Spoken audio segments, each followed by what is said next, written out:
Before we begin tonight's journey, I'd love to know who's listening. Tell me in the comments your name, the country you're from, the time where you are, and perhaps what brought you here tonight. I always enjoy seeing how far this little community reaches. And if you'd like more evenings like this, a quick like or share helps more than you know. Now, settle in. Dim the lights. Maybe turn on a fan, or let some soft hum fill the silence around you. Allow your body to sink into stillness as we step backward in time, more than 100 years, to the year 1875. You have just woken up in a small, forgotten town on the Kansas frontier. Tonight, you are the sheriff, though you will soon discover that this is not the glamorous role of dime novels or legends. No, this is a job that few survive. And your morning begins with a smell. It isn't sunlight that greets you first. It's a wave of odor so thick it almost feels solid. Horse manure, unwashed bodies, a hint of rotting meat from the butcher shop, and dust so heavy in the air that breathing feels like chewing. This is Dusty Creek, your new home, whether you like it or not. You're lying on what passes for a bed. A wooden frame strung with rope, holding a straw mattress that crackles each time you move. Stray pieces of straw poke through the fabric, scratching your back like little needles. Comfort is a luxury meant for people back east, not for sheriffs here. Your blanket, if it deserves the word, is rough wool, coarse and scratchy, as though it were woven from sheep with bad tempers. But it is the only thing keeping the frontier cold from seeping into your bones. You remind yourself, you are the sheriff now. Sheriff of Dusty Creek, Kansas. Population, maybe 300 on a good day. The badge may be new, but the situation you've inherited is not. The previous sheriff left in the night, carrying half the county's tax money with him. The other half, he wasted on poker and whiskey until nothing remained. That leaves you with a broken system, a town already suspicious of anyone wearing a badge, and wages so small you'd laugh if you weren't the one depending on them. $200 a year, plus a little extra if you collect fees. If you survive long enough to collect them, that is. Your legs swing over the side of the bed, landing on floorboards that feel like ice. They groan loudly beneath your weight, like an old ship caught in a storm. You pause. This creaking, this sound, will be your morning companion from now on. You reach for your clothes in the pre-dawn dark. There is no electricity here, only a kerosene lamp, smoking, dim, as if it too were weary. Your uniform is not crisp. It is a worn brown wool suit that scratches against your skin, pants too short, jacket too tight. It feels like sandpaper where old sweat has stiffened the cloth. And yet you pull it on. Your hat slumps in your hand. The brim droops like a sad dog's ears. Yesterday, you dropped it while chasing old Pete's escaped pig, and it still bears the dent to prove it. Hardly the hat of authority, but it will have to do. On your hip rests the true weight of your office, a Colt .45 revolver. Heavy, solid, and far more intimidating than you feel inside. The holster squeaks with every movement, the leather stiff with age. You've practiced drawing it, yes. But your aim? Well, it is no better than a drunk throwing darts in a windstorm. Still, here in Dusty Creek, intimidation often matters more than accuracy. And perhaps, you think, just the sight of the weapon will buy you the respect you need. You whisper to yourself that it might be enough. Your first task of the day, however, has nothing to do with bullets or glory. It is simpler, humble, embarrassing even. You must sweep the streets. Yes, the county sheriff, cleaning up Main Street. You step into the chilly morning air, broom in hand. Broken bottles glint like tiny shards of bone in the dust. Cigar stubs lie scattered, and someone has lost a single boot, abandoned in the road. Each crunch beneath your shoes tells a story of last night. Drunken arguments, reckless laughter, the slow decline of this frontier town. Smoke curls from chimneys in thin ribbons, rising lazily into the sky. Somewhere nearby, a baby cries. Another voice coughs harshly, as though lungs themselves are at war. The sound of an axe splitting wood carries rhythmically through the crisp air. Your breath shows in the cold, little clouds that vanish as quickly as they appear. The gloves on your hands are worn thin. Already your fingers are going numb. As you sweep past Murphy's General Store, its owner steps out to meet you. Murphy is an older man with a beard thick enough to hide a family of sparrows. His clothes smell of coffee grounds and leather oil. He eyes you with a blend of pity and respect, the expression most of Dusty Creek reserves for sheriffs. "Morning, Sheriff," he mutters, spitting into the dirt. The brown stain vanishes instantly into dust. "Morning, Murphy," you reply, your throat dry. "Any trouble last night?" He shakes his head slowly. "Nothing worth worrying about. Just the usual at Salty Sue's. Cowboys with too much drink, getting too familiar with the girls." Salty Sue's, the saloon and brothel at the far end of town. Half entertainment hall, half powder keg. Its piano wheezes like a broken animal, its paint fading into a tired pink. A place where every fight begins and few end well. You nod, continue sweeping, and think about how much this town depends on you. And how little you have to depend on. Each broken whiskey bottle, each bent cigar stub, feels like a clue.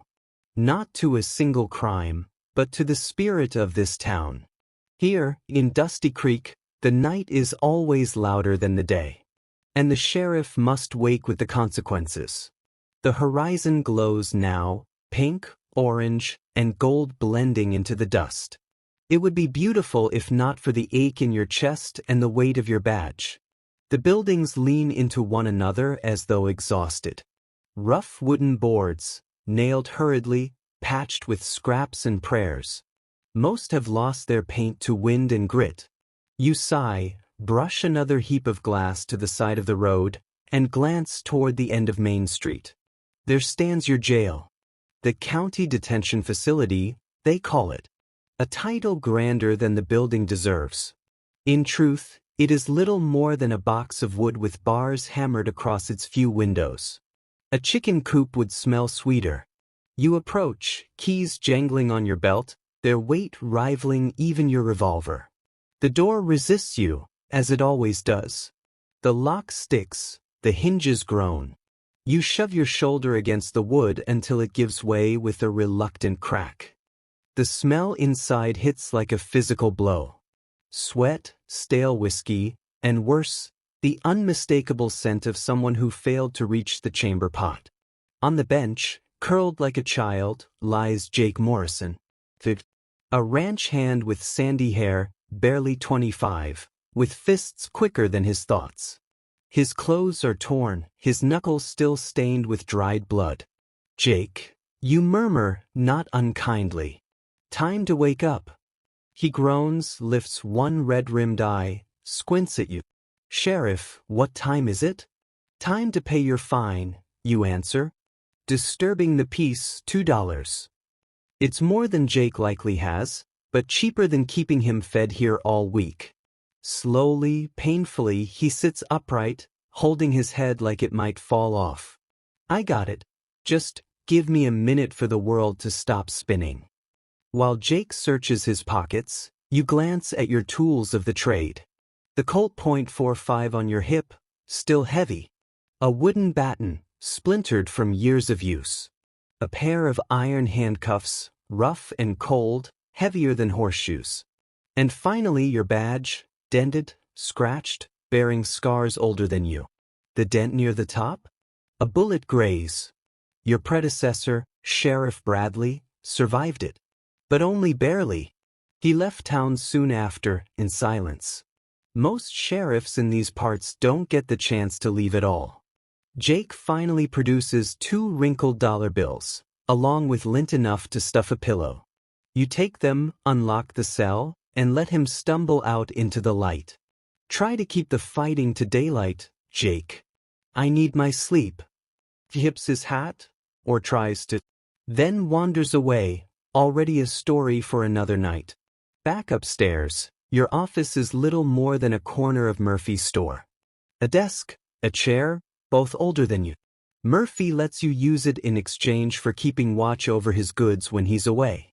A fair trade. The desk is carved with initials, some paired with tally marks, not of arrests, but of survival. The record belongs to someone called RJ. For months, 3 days. The shortest? WK, 6 days. You run a hand over the carvings, feeling the grooves. A timeline of failure and mortality. And now, your initials will join them someday. Paperwork sits stacked before you, untidy and endless. Warrants to serve. Taxes to collect. Reports to file for county officials who will never set foot in Dusty Creek. You sigh. More ink, less glory. Boys. Taxes. The word alone tightens your chest. Every landowner owes their share, and it is your job to collect. Some pay willingly. Others argue. A few draw guns. Today's route includes a stop at the Thompson farm. Mrs. Thompson, widowed last winter, has delayed payment 3 months. Claims she cannot afford it. And yet, you've seen her at the store, buying supplies freely. Before you face her, though, there is another errand. Salty Sue's. The scene of last night's trouble. The saloon may be closed this early, but smoke curls from its chimney. Sue is awake. Always awake. You gather your papers, place your hat once more upon your head, and step into the street. On your way, the blacksmith greets you with a wave. Big Jim. His arms thick as tree trunks, his hammer striking the anvil in steady rhythm. He is not a deputy, not officially. But when fists fly and chaos rises, Jim is always there. His presence alone can still a crowd. You nod to him, grateful, and continue walking. Salty Sue stands at the far end of town, larger than most buildings, its second floor devoted to private business, its lower level a noisy saloon. The paint is newer, the windows real glass. In Dusty Creek, that counts as luxury. You push through the batwing doors. Inside, the light is dim. The air is thick with smoke, perfume, and something sour underneath. Floors sticky, walls stained. The echoes of last night still linger, caught in the wood itself. Behind the bar stands Sue. Red dress, sharp smile, eyes that measure everything. Her age is uncertain, hidden behind years of smoke and whiskey, but her authority is not. "Morning, Sheriff," she rasps. "I wondered when you'd ask about last night." You take a seat at the bar, careful not to lean too far on the creaking stool. "Anything I need to know?" Sue polishes a glass that's already clean. "Nothing serious. Cowboy's too eager with my girls. Big Jim helped settle it." She nods toward a repaired table in the corner. Evidence of last night's storm. "Any damages to report?" you ask, for the paperwork must always be done.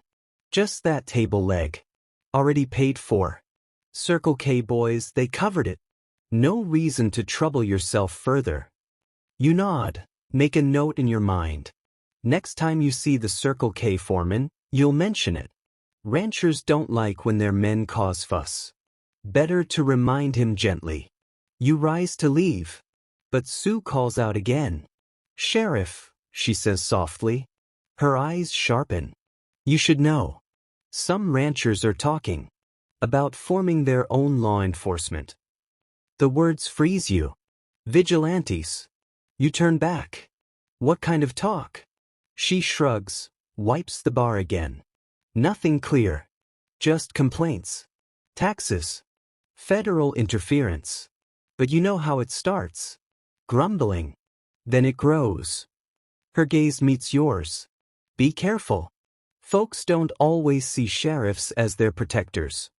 You thank her, step back into the sunlight.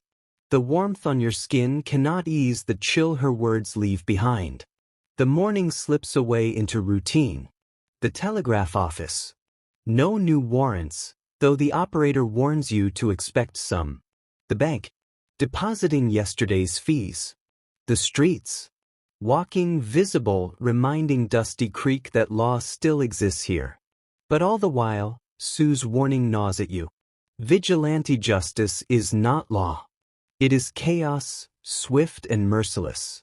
And if they decide you are part of the problem, you glance at the people passing by. Some smile faintly. Others look away. A few eyes carry distrust. Each step you take is heavy. By noon, your unease has only grown. The noon stagecoach rattles into town, dust swirling in its wake. And with it comes trouble. He steps down from the coach, tall, lean, his mustache waxed into sharp points. A federal marshal. His coat clean, his boots polished, his badge gleaming brighter than yours has in years. He scans the street, eyes keen and cold. When they fall upon you, he strides forward. You the county sheriff? That's me, you reply, offering your hand. He hesitates before shaking. Marshal Robert Weidenman. Here on federal business. He produces a folded document. The paper crackles like dry leaves. A warrant, he says. For the arrest of Samuel Crane. Wanted for mail theft. I believe he's here. The name hits you hard. Sam Crane, owner of the livery stable. A decent man. Pays his taxes. Extends credit to those in need. Steals mail? It doesn't fit. You sure you've got the right man? You ask, frowning at the vague description. Brown hair. Average height. That could describe half the county. Weidenman's smile is thin, cold. That's what makes him good at it. Now, Sheriff, are you going to assist me? And here lies your dilemma. If you help, you betray the trust of your townsfolk. Arresting a man like Crane will sour every relationship you've worked to build. If you refuse, you obstruct federal law. A crime in itself. The weight of the decision presses into your chest. Your badge feels heavier, dragging down your shirt. Sweat gathers under your arms despite the cool air. You swallow hard. I'll assist you, Marshal, you say. The words taste like rust. But I'd like to see evidence first. The evidence, Weidenman replies, is enough for federal prosecutors. That's all you need to know. The path is set, and the day has only just begun. You and Marshal Weidenman walk side by side down the dusty street. The difference between you is striking. His boots shine, yours are cracked. His coat is stitched clean, your wool suit hangs heavy and tired. His stride is straight and unbothered, while yours carries the weight of dust and doubt. As you near the livery, the smell of hay and horses fills the air. Sam Crane stands outside, brushing a bay mare, his sleeves rolled, his face kind beneath a wide hat. He looks up, spots you and smiles. "Morning, Sheriff," he calls. "Marshal," he nods politely, though a flicker of suspicion crosses his brow. The marshal wastes no time. "Samuel Crane, you're under arrest by federal warrant for theft of United States mail." The brush slips from Sam's hand. His mouth opens, then closes. He looks at you. Not at the marshal, not at the badge gleaming in the sun, at you. "Sheriff," Sam's voice trembles, not with fear, but disbelief. "You know me. I've kept this town's horses fed through drought, through blizzard. I've given credit to folks when they had nothing. You know me." And he is right. You do. His hands, rough and scarred, have lifted more feed sacks than guns. His eyes, steady and calm, belong to a man who measures his words, not a thief of mail. The marshal interrupts. "Spare us your stories. Sheriff, put him in irons." Every eye on Main Street is watching now. The blacksmith's hammer falls silent. Murphy leans out his doorway. Sue appears at her window. The weight of choice presses upon you again. Do you obey the marshal? Or do you risk standing against federal authority here in front of your people? You draw a breath, slow and steady. Marshal, if you'll allow it, Sam deserves the dignity of walking on his own. No irons unless he resists. Weidman's lips curl in annoyance, but he nods. So be it. But he comes with us now. Sam's shoulders slump.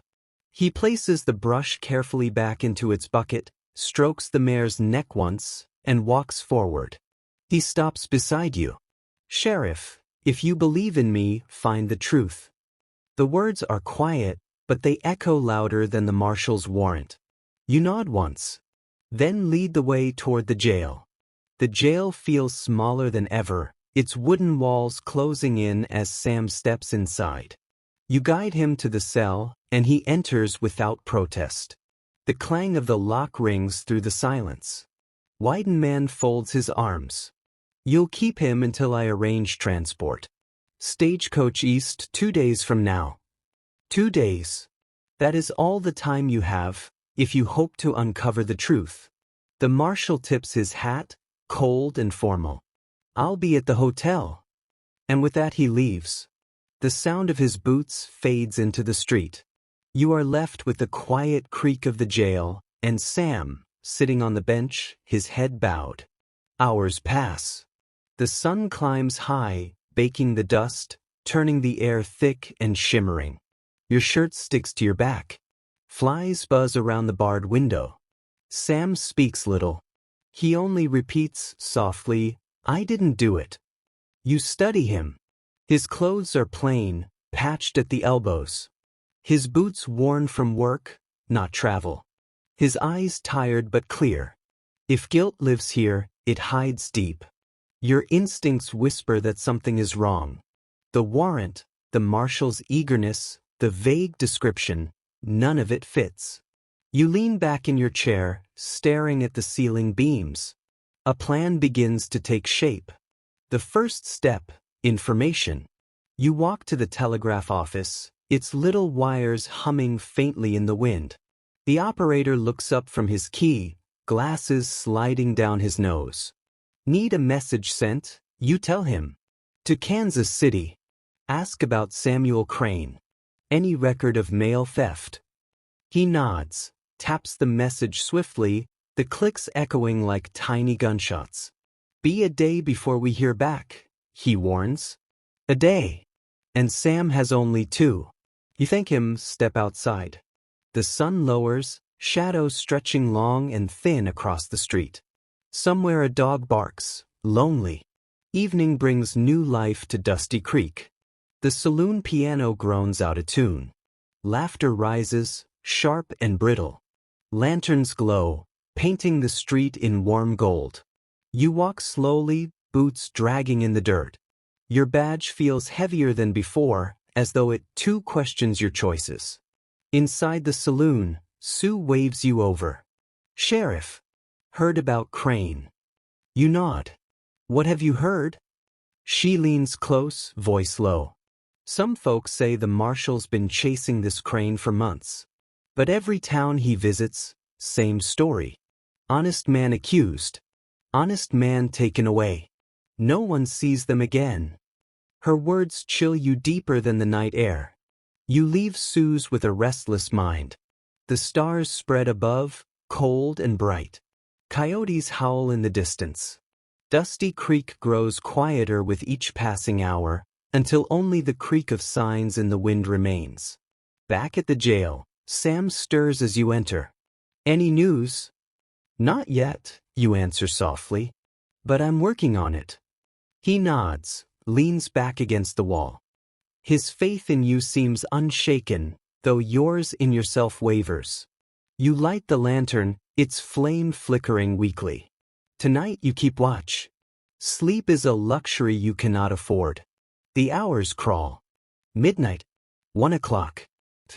Your eyelids grow heavy, but every sound outside keeps you alert. A horse neighs. A board creaks. Once, you swear you hear footsteps, though no one appears. Sam sleeps, steady breaths rising and falling. You grip your revolver, its weight cold in your hand. Just in case. By dawn, your body aches from the chair.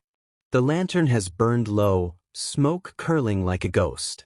You rise, stretch, and step into the pale morning light. The telegraph operator meets you on the street, clutching a folded slip. His face is pale. "Message came," he says. "From Kansas City. No record of Samuel Crane wanted for any crime. No warrants issued." Your stomach twists. You take the slip, read the words twice, then a third time. Clear as day, no charges, no record, no warrant. Which means white man carries a false order. Sam is innocent. Your hands tremble slightly as you fold the paper. Why would a marshal carry false warrants? What purpose could it serve? You think back to Sue's warning. Town after town. Honest men taken, never seen again. A pattern. A plan. But to what end? The answer hides in shadows you cannot yet see. But one thing is certain. You cannot hand Sam over. Not now. Not ever. You turn back toward the jail, your jaw set. Inside, Sam looks up as you enter. "News." You nod, hand him the telegraph slip. His eyes scan the words, disbelief giving way to relief, then anger. "So, what now?" he asks. You glance toward the door. Anyone could be listening. Now we wait. And we watch. And when the marshal makes his move, we'll be ready. Sam exhales slowly, leans back against the wall once more. His trust in you deepens. But the air feels heavier than ever. The storm has not broken. It is only gathering. The marshal returns at midday, crisp and calm as before. "How's my prisoner?" he asks. You keep your voice steady. Quiet. Cooperative. Good. Keep him that way. He tips his hat. "Stage leaves tomorrow. I'll fetch him then." And with that he walks away, boots clicking, coat swaying. You watch him go, your hand brushing the telegraph slip in your pocket. Each step he takes is a lie wrapped in authority. Tomorrow. That is all the time you have left to uncover his game. The afternoon drags. You pace the streets, scanning every face, every whisper. Some townsfolk nod politely. Others avoid your gaze. Word spreads quickly in small places, and you can feel suspicion brewing. At Murphy's store, you overhear two men muttering. Sheriff's in the marshal's pocket. Crane's a good man. Can't trust law anymore. The words cut deeper than knives. You leave without buying a thing, your throat tight. Trust is the sheriff's only weapon here. Lose it and you lose everything. You stop by the blacksmith's shop. Big Jim wipes sweat from his brow, sets his hammer aside. "Sheriff," he rumbles. "Heard you got Crane locked up?" You nod. "Marshal's orders." Jim studies you. His eyes are steady, heavy, like the iron he shapes. "Don't seem right." "No," you admit softly. "It doesn't." He grunts. "If trouble comes, you won't face it alone." The words settle in your chest like a lifeline.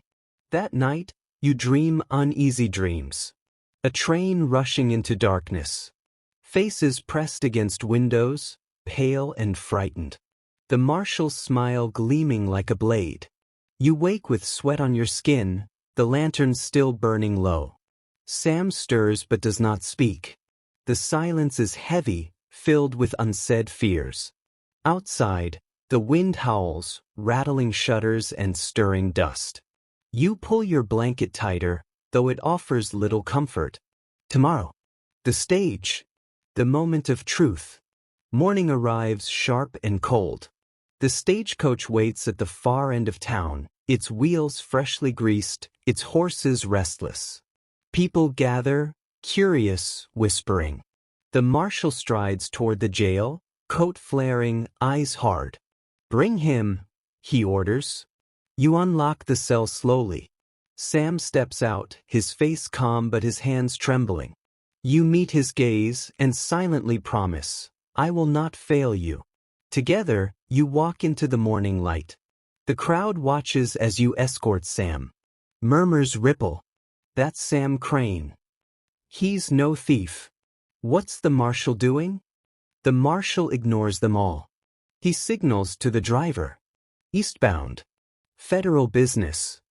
You pause. The telegraph slip burns in your pocket. The truth presses at your lips. But to speak now, here, before proof can be gathered, it could spark chaos.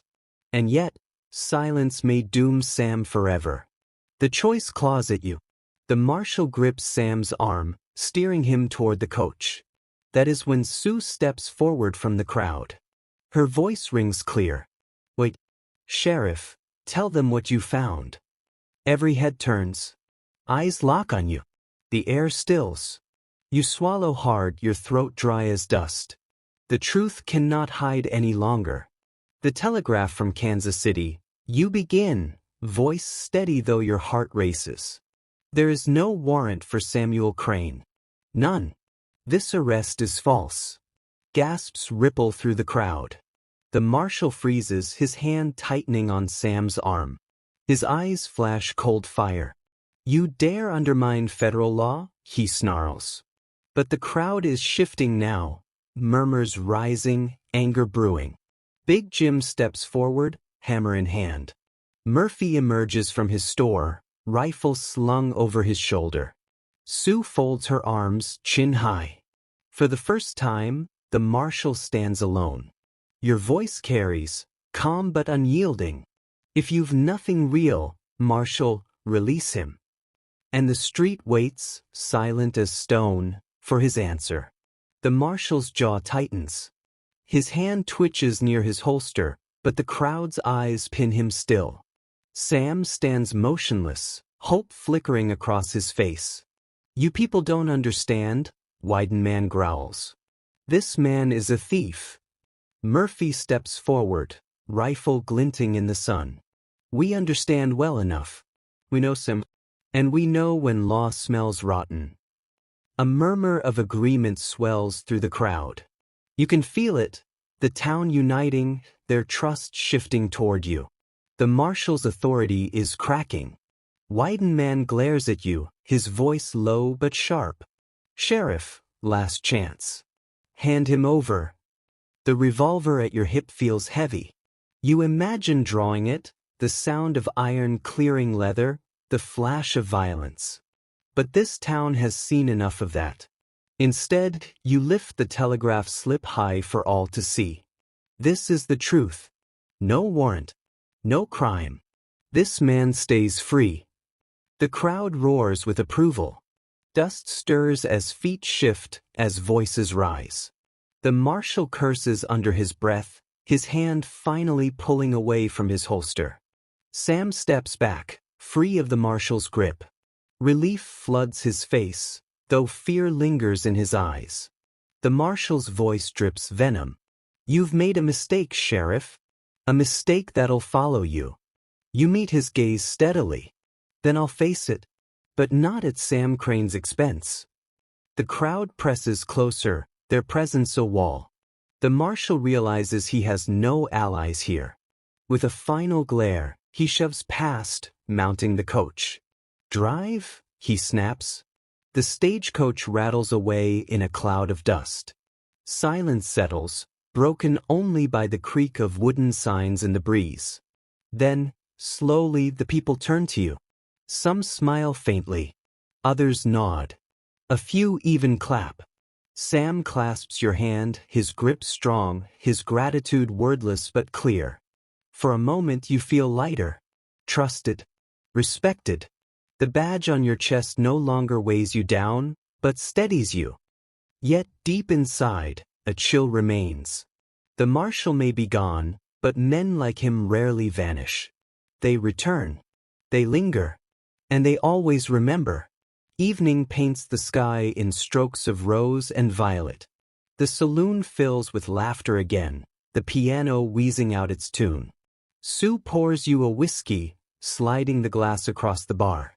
You handled that well, she says softly.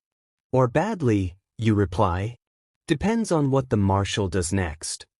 She shrugs. Dusty creaks with you now. That counts for something. You sip the whiskey slowly. Its burn warms your chest, though the unease in your gut remains cold. The next morning, the town feels different. People greet you with nods, with quiet words of thanks. Even children wave as you pass. But beneath the warmth lies tension, like a string pulled taut. Everyone knows the marshal will report you. Everyone knows trouble may come riding back. At the jail, Sam appears, hat in hand. "Sheriff," he says, "I owe you more than I can say. If you ever need me for anything, you'll have it." You clasp his shoulder. "Just keep the livery running. Dusty Creek needs that more than me." With Sam free, your duties return to their usual weight. Paperwork, patrols, taxes. But the town feels watchful now. Whispers follow you wherever you go. Some call you brave, others reckless. Big Jim hammers iron, pausing only to nod in your direction. Murphy greets you with more respect than before. Even Sue's sharp smile softens when you pass. And yet, each kindness feels edged with worry. They know the marshal will not forget. Neither do you. A week passes. No sign of Weidenman. The telegraph lines hum with ordinary messages, shipments, weather reports, family notes from far-off cities. Nothing about you. Nothing about Sam. The quiet should comfort you. But instead, it feels like a shadow, waiting just beyond sight. At night, you wake often listening. Every creak of the jail, every gust of wind feels like footsteps approaching. Sleep comes fitfully when it comes at all. One morning, Murphy delivers news. Stage driver says the marshal was seen in Dodge. Talking to men. Rough sort. Your chest tightens. Dodge is close. Too close. What kind of men, you ask? Murphy shrugs. The kind who don't care much for sheriffs. Or laws. You nod grimly. Trouble is brewing, and it is riding closer. The days blur. You keep your revolver closer than before, the weight of it a constant reminder. Sam checks in often, helping where he can. Jim sharpens tools with a new edge, his hammer ringing louder. Sue keeps her ears open, passing along whispers. The town rallies, quiet but firm, around you. Yet in your heart, you know, unity may not be enough. Not against federal law twisted by corrupted hands. The storm breaks at sunset. A rider gallops into town, horse-lathered, dust billowing. He dismounts, breathless. Marshal's coming. Not alone. Your blood runs cold. You look to the horizon. There, faint but growing, a dark line of riders approaches. 10, maybe 12. The sun sinks low, painting the sky crimson, as though the heavens themselves sense what's to come. The townsfolk gather quickly. Murphy with his rifle. Jim with his hammer. Sue with a shotgun she keeps beneath the bar. Even Jake Morrison, the ranch hand you once fined, arrives with clenched fists. They look to you. The sheriff. The one who must decide. Negotiate? Stand firm? You breathe deep, steadying your voice. We'll meet them at the edge of town. Together. A murmur of agreement passes through the crowd. Fear flickers in their eyes, but so does resolve. The riders approach, dust swirling around them like a storm. At their head, Marshal Weidenman, his mustache sharp, his eyes colder than before. He halts, surveying the gathered townsfolk. "Step aside," he calls. "I've come for Crane. And for the sheriff who defies federal law." Gasps ripple through the crowd. You stand tall, though your heart pounds. Crane stays, you reply evenly. And this town stands with him. Weidenman sneers. You'd pit a mob of farmers against trained lawmen? Murphy raises his rifle. Jim steps forward, hammer gleaming in the twilight. Sue levels her shotgun. The marshal's men shift uneasily. They expected fear, not defiance. You take a step forward. No mob here. Just a town tired of lies. If you've real charges, show them. If not, ride on. The silence that follows is heavy as stone. One of the marshal's men spits into the dust. "Ain't worth it, boss." "Not for this." Another nods, lowering his hand from his gun. The tension ripples down the line, breaking the marshal's authority piece by piece. Weidman's face burns with fury. "Cowards," he hisses. But he knows. He cannot fight a whole town. Not tonight. With a snap of his reins, he turns his horse. This isn't over. The riders wheel and retreat, dust swallowing them whole. Relief floods the street. People cheer, laugh, embrace. But you do not. You watch the horizon, the dust settling slowly. The marshal is gone, for now. But his words linger like a curse. This isn't over. You know he will return. With papers.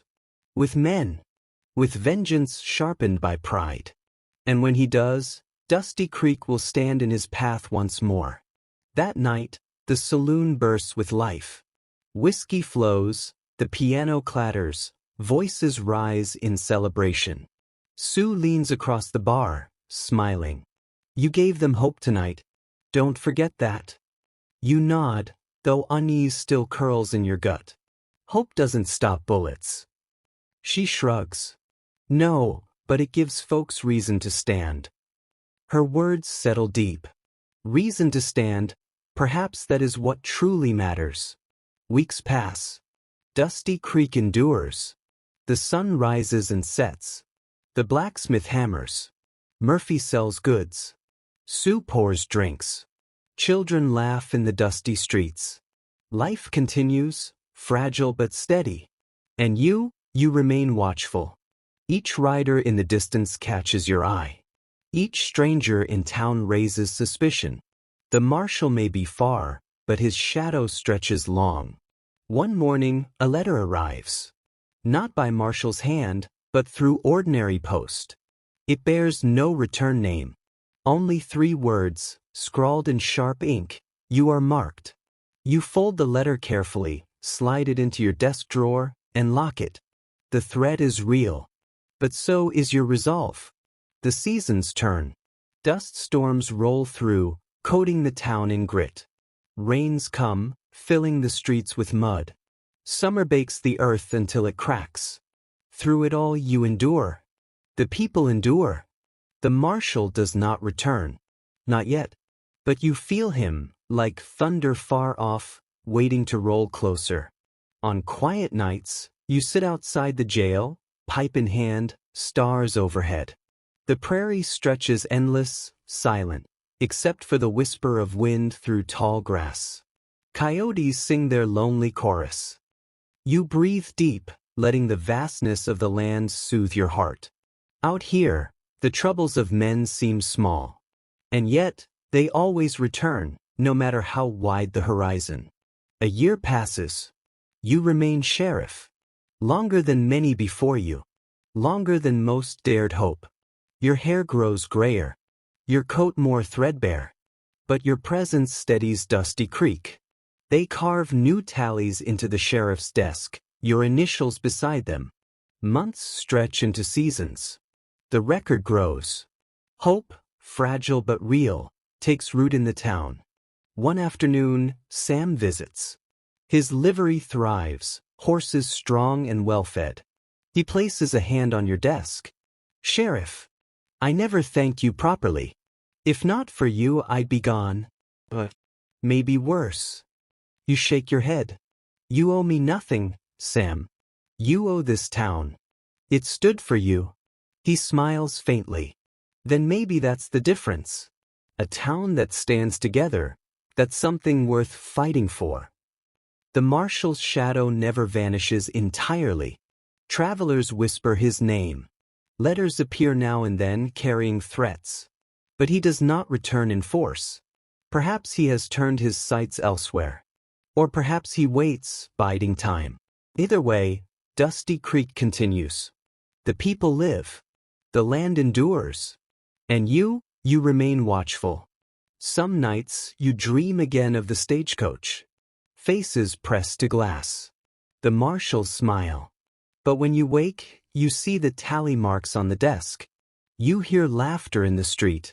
You feel the warmth of a town that, despite everything, survives. And you know, those dreams are not your fate. Not anymore. The badge still weighs heavy, but it no longer feels like a burden alone. It feels like a promise. To keep watch. To stand steady. To hold the line, even when shadows gather. Perhaps that is all a sheriff can do. And perhaps it is enough. One evening, as the sun dips low, Sue joins you outside the jail. She leans against the rail, shotgun resting casually in her hands. "You ever think about leaving?" she asks. You smile faintly. "Every day." "And why don't you?" You glance at the town. Its crooked buildings, its dusty streets, its people moving with stubborn life. "Because someone has to stay." She studies you for a long moment, then nods. "Then we'll stay too." And in that simple truth, you feel lighter. Not alone. Never alone. The wind stirs, carrying the scent of wood smoke and earth. The stars begin to pierce the sky, one by one. Dusty Creek breathes, fragile but alive. The marshal may return one day. With papers. With men. With vengeance sharpened anew. But when he does, he will not face one sheriff alone. He will face a town. A community bound not by fear, but by trust. And perhaps that will be stronger than any warrant, truer than any false badge. For now you rest. The night settles deep, cool, and calm. The prairie stretches wide, the stars endless. You sit on the jail's porch, lantern flickering beside you. The badge on your chest gleams faintly in the soft light. Dusty Creek sleeps, safe beneath your watch. And you, weary, steady, unbroken, close your eyes at last. The sheriff endures. The town endures. And in the hush of the frontier night, all is still. Seasons shift again. The prairie grasses grow tall, swaying in the wind like a rolling ocean. Dusty Creek survives another harsh summer, another biting winter. The sheriff's desk bears even more tally marks.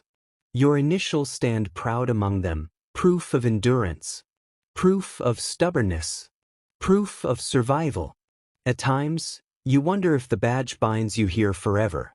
Yet when you see children racing down the street, their laughter free of fear, you feel the weight as something else. Not a shackle, but an anchor. Word drifts in by stagecoach. Railroads are pushing west. Iron lines, carried on steam and smoke, carving paths through the wilderness.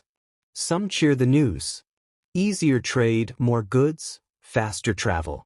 Others frown. Railroads bring strangers. Strangers bring trouble. And you feel both hope and unease. For every mile of track laid, the frontier changes. And Dusty Creek, once far from the world, may soon find itself caught in its tide. At Murphy's store, men gather to talk of the railroad. Maps unroll across the counter, lines of ink stretching across plains and rivers. "Won't come this far south," one insists. "Closer than you think," another argues. Murphy glances at you. "If trains come through, Sheriff, Dusty Creek won't be the same." You nod slowly. Maybe it shouldn't be. But deep down, you know, change rarely comes gently. That evening, Sue pours a drink and leans on the bar.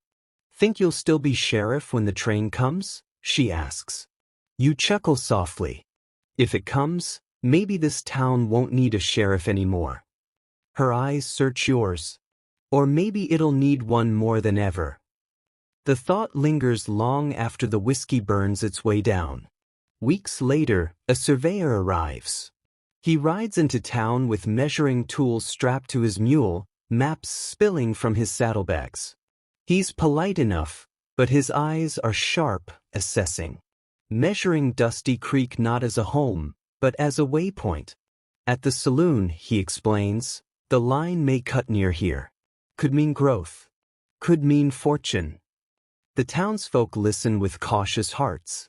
fortune for some, trouble for others. You watch silently, knowing whichever way the tracks fall, Dusty Creek will never be the same. As the surveyor leaves, Sam joins you outside the jail. You ever think, Sam says, maybe Dusty Creek ain't built for what's coming? You shrug. Maybe not. But it's built for now. And that's enough. He nods slowly, though his gaze lingers on the horizon where the surveyor disappeared. The future feels closer every day. Soon after, strangers begin arriving. Not lawmen, not outlaws, just seekers. Men looking for work. Families looking for land. The streets grow livelier, the saloon busier, Murphy's shelves emptier. But with more people comes more disputes. Fences crossed. Horses stolen. Words sharpened into fists. Your days stretch longer. Your nights shorter. Dusty Creek is no longer the quiet outpost it once was. One evening, two ranchers clash outside the saloon, fists flying, curses spilling into the dusty street. You step between them, firm but calm. Enough. They glare at each other, then at you. Both younger, stronger, but unwilling to test the steel in your eyes. Slowly they back down, muttering, kicking dust. You breathe deep, steadying yourself. The fights are growing. And they are only the beginning. The telegraph clicks more often now. Messages from far-off cities, from companies you've never heard of. Names like Pacific Lines and Continental Freight. Each slip of paper carries the scent of change. Sometimes you wish for silence again, for the slow rhythm of days without wires buzzing. But silence belongs to the past. The future hums on thin copper strands. Sue finds you one night, sitting on the jail's porch, lantern flickering. You're tired, she says gently. You nod. Feels like I'm holding back a flood with my bare hands. She sits beside you, shotgun resting across her knees. Then don't hold it back. Just stand steady. Let the water pass around you. Her words soothe you, like cool water on a parched throat. Despite the changes, some things remain. Big Jim still hammers iron, sparks flying. Murphy still haggles over flour and beans. Children still chase dogs down the street, their laughter ringing. The town breathes.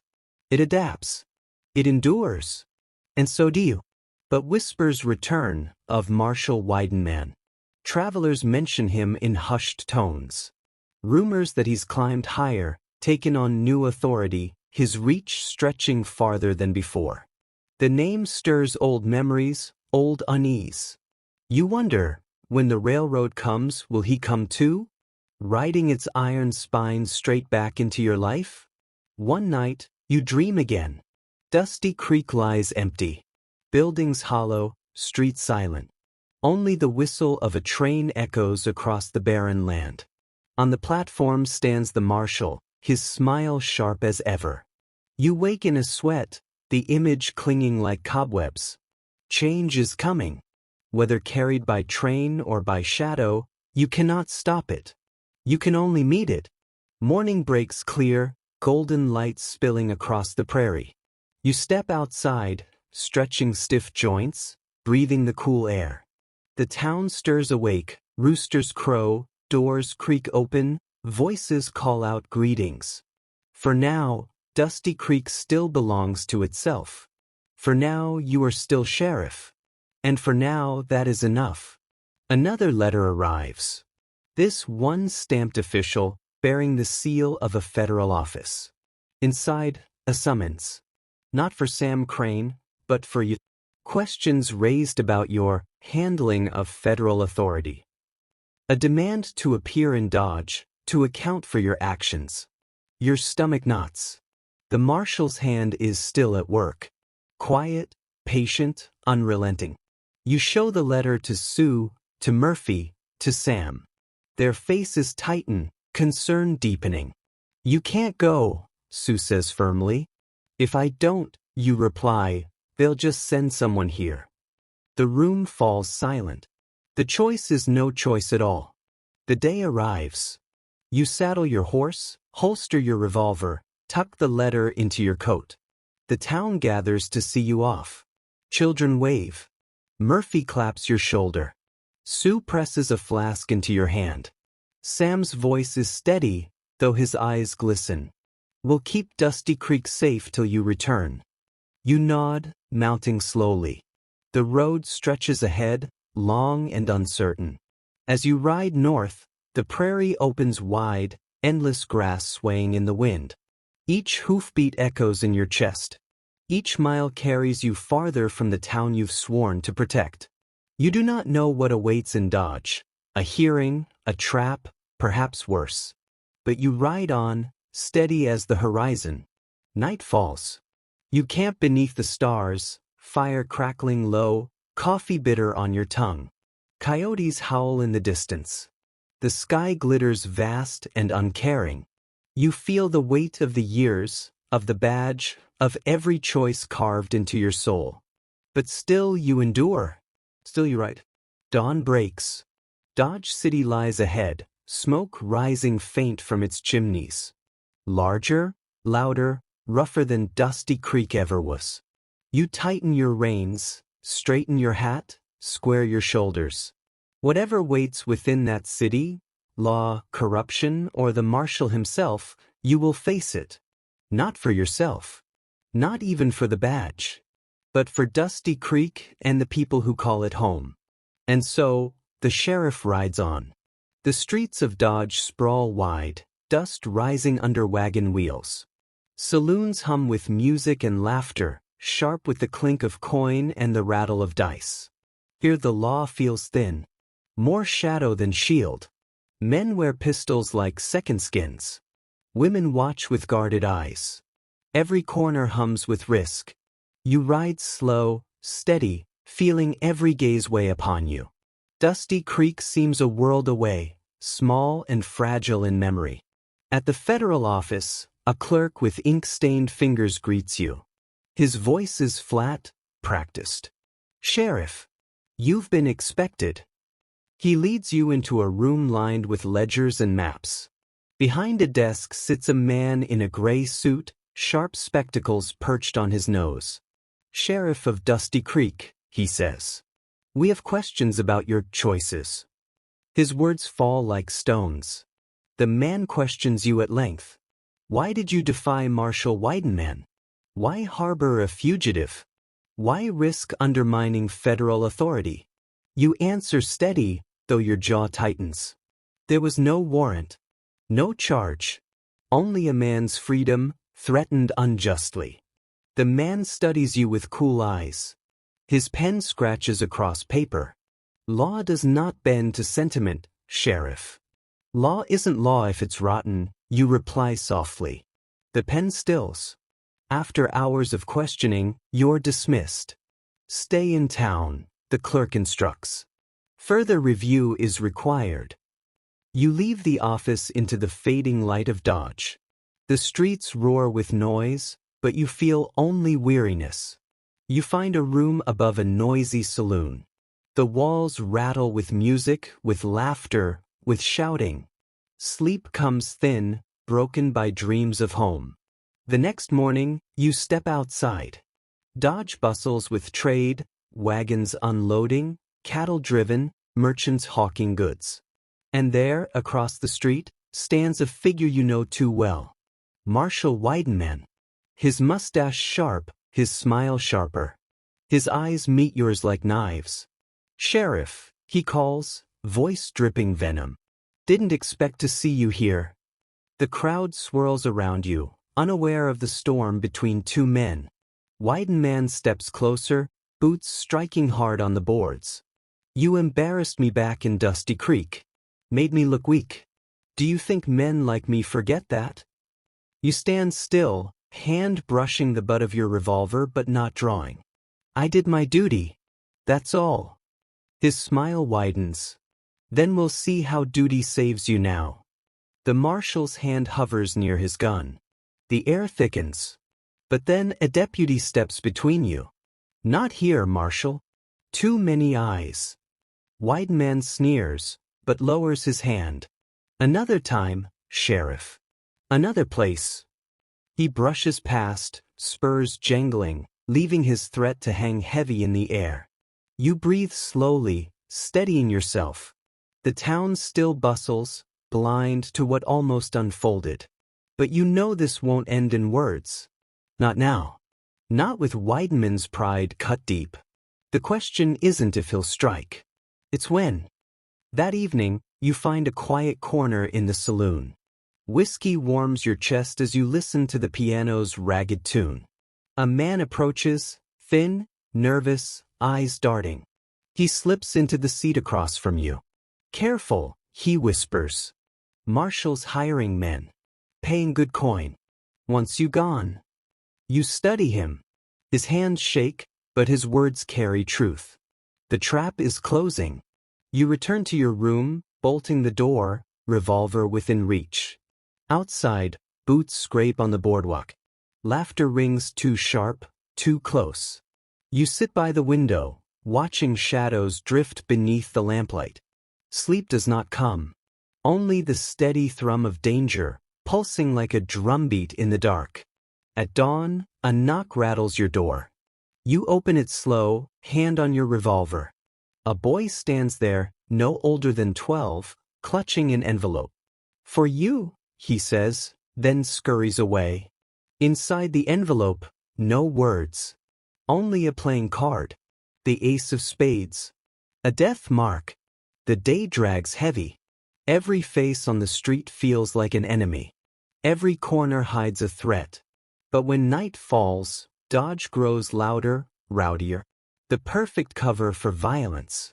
You walk steady, hand near your holster, eyes sharp. Somewhere in this crowd, the marshal's men wait. Sure enough, they come. 3 of them. Rough men with hard eyes, stepping from an alley, cutting off your path. Evenin', sheriff, one drawls. Marshal sends his regards. Their hands twitch near weapons. Your heart pounds, but your voice stays calm. Best walk away. They grin. They don't walk. The street falls silent around you. Laughter fades, music halts. The town feels the weight of what's coming. Your revolver clears leather in a blur. The crack of gunfire shatters the night. Sparks leap. Smoke swirls. When it clears, 2 men lie in the dust. The third stumbles, wounded, cursing your name. People scatter, screaming, doors slamming shut. Dodge remembers blood all too well. You stand breathing hard, revolver smoking in your hand. The wounded man crawls, vanishing into shadow. You holster slow, steady. Another line has been crossed. The next morning, deputies arrive at your door. You're under arrest, they declare. You don't resist. You hand over your revolver, wrists bound in cold iron. They march you through Dodge, jeers and whispers trailing behind. The jail door slams shut. In the dim cell, you sit on a hard cot, staring at the cracks in the wall. You've worn a badge for years, upheld law as best you could. Now the same law binds you in chains. Dusty Creek feels farther away than ever. Hours crawl. Then footsteps echo. A key rattles. The cell door creaks open. Marshal Weidenman steps inside, smile cruel as ever. Well, sheriff, he drawls. Looks like the law finally caught up with you. His laughter fills the cell, cold and sharp. You rise slowly, meeting his gaze. This isn't law. This is vengeance. He shrugs. Call it what you like. By tomorrow, you'll be on a train east. Out of Dusty Creek. Out of the frontier. Out of the way. He steps close, voice low. And when you're gone, that little town will learn who truly holds the badge. Silence stretches long after he leaves. The cell feels colder. The chains heavier. But deep inside, a fire still burns. You've endured too much to fall to the marshal's pride. Dusty Creek still needs you. And somehow, you will return. You close your eyes, breathing slow, steady. The fight is far from over. The jailhouse in Dodge smells of damp wood and rusted iron. The cot beneath you sags, its straw stuffing flattened by countless prisoners before. A single lamp flickers in the hallway, casting long, thin bars of light through the cell door. You sit there with your hands resting on your knees, wrists still raw from the irons they used to drag you in. Beyond the narrow window high on the wall, the night spreads wide, stars distant and unreachable. The city outside hums faintly, boots on boardwalks, drunken laughter spilling from saloons, the whistle of a train carrying through the darkness. You draw in a slow breath, letting it out just as slow. The badge that once steadied you feels far away now, tucked in the sheriff's desk back in Dusty Creek, glowing faint in memory. You think of the town, its crooked streets, the laughter of children, Sue's sharp wit, Murphy's steady rifle, Sam's grateful smile. You imagine them carrying on without you, waiting, worrying. That thought weighs heavier than the chains. The marshal's words echo still. By tomorrow, you'll be on a train east. Out of Dusty Creek. Out of the way. You close your eyes, leaning back against the wall, the chill of stone pressing through your coat. Tomorrow may bring iron tracks, iron bars, the endless distance of exile. But tonight, you are still here. You are still steady. And as long as breath fills your chest, you will not yield. Not to the marshal. Not to his lies. Not to the shadow he casts over the frontier. The first hours in the Dodge jail pass in a blur. You hear the shuffle of boots outside the barred door, the distant call of a night watchman, and the hollow ring of a bell signaling the change of shift. Each sound reminds you of how far you've fallen from the dusty rhythm of your small town. There, the dawn was marked by the crow of roosters and the sweep of your broom across Main Street. Here, the night is swallowed by layers of noise, wagons rattling over cobblestones, men shouting as they spill out of saloons, the faint clatter of poker chips sliding across tables where fortunes vanish in a heartbeat. The cot beneath you offers little comfort. You shift, the straw crunching, the smell of mildew clinging stubbornly to the air. You pull your jacket tighter around your shoulders, though it does little against the draft crawling in through cracks in the stone wall. The sheriff in Dodge hasn't bothered to visit, and the deputies who brought you here have melted away into the city's shadows. It's as if you've been forgotten already. But in your chest, memory burns. Dusty Creek is never far. You picture Big Jim hammering steel until sparks leap into the dark. Sue leaning against her bar, eyes sharp enough to cut glass. Sam tending horses with a patience few men ever learn. Their faces float before you, a reminder that you are not just another prisoner tossed into this hole. You are Dusty Creek's sheriff, and even if the badge rests far away now, its weight still presses against your heart. Sleep comes in fits, broken by dreams that feel too close to waking. You dream of Dusty Creek's crooked boardwalks, of children chasing each other through dust clouds, of the way morning sun paints the sky pink and gold above Murphy's shop. Then the scene twists, the buildings tilt, the faces blur, and the town vanishes into smoke. You wake with a start, throat dry, heart hammering against your ribs. The lamplight outside your cell guttered out hours ago, leaving the jail in near darkness. Somewhere down the corridor, another prisoner snores.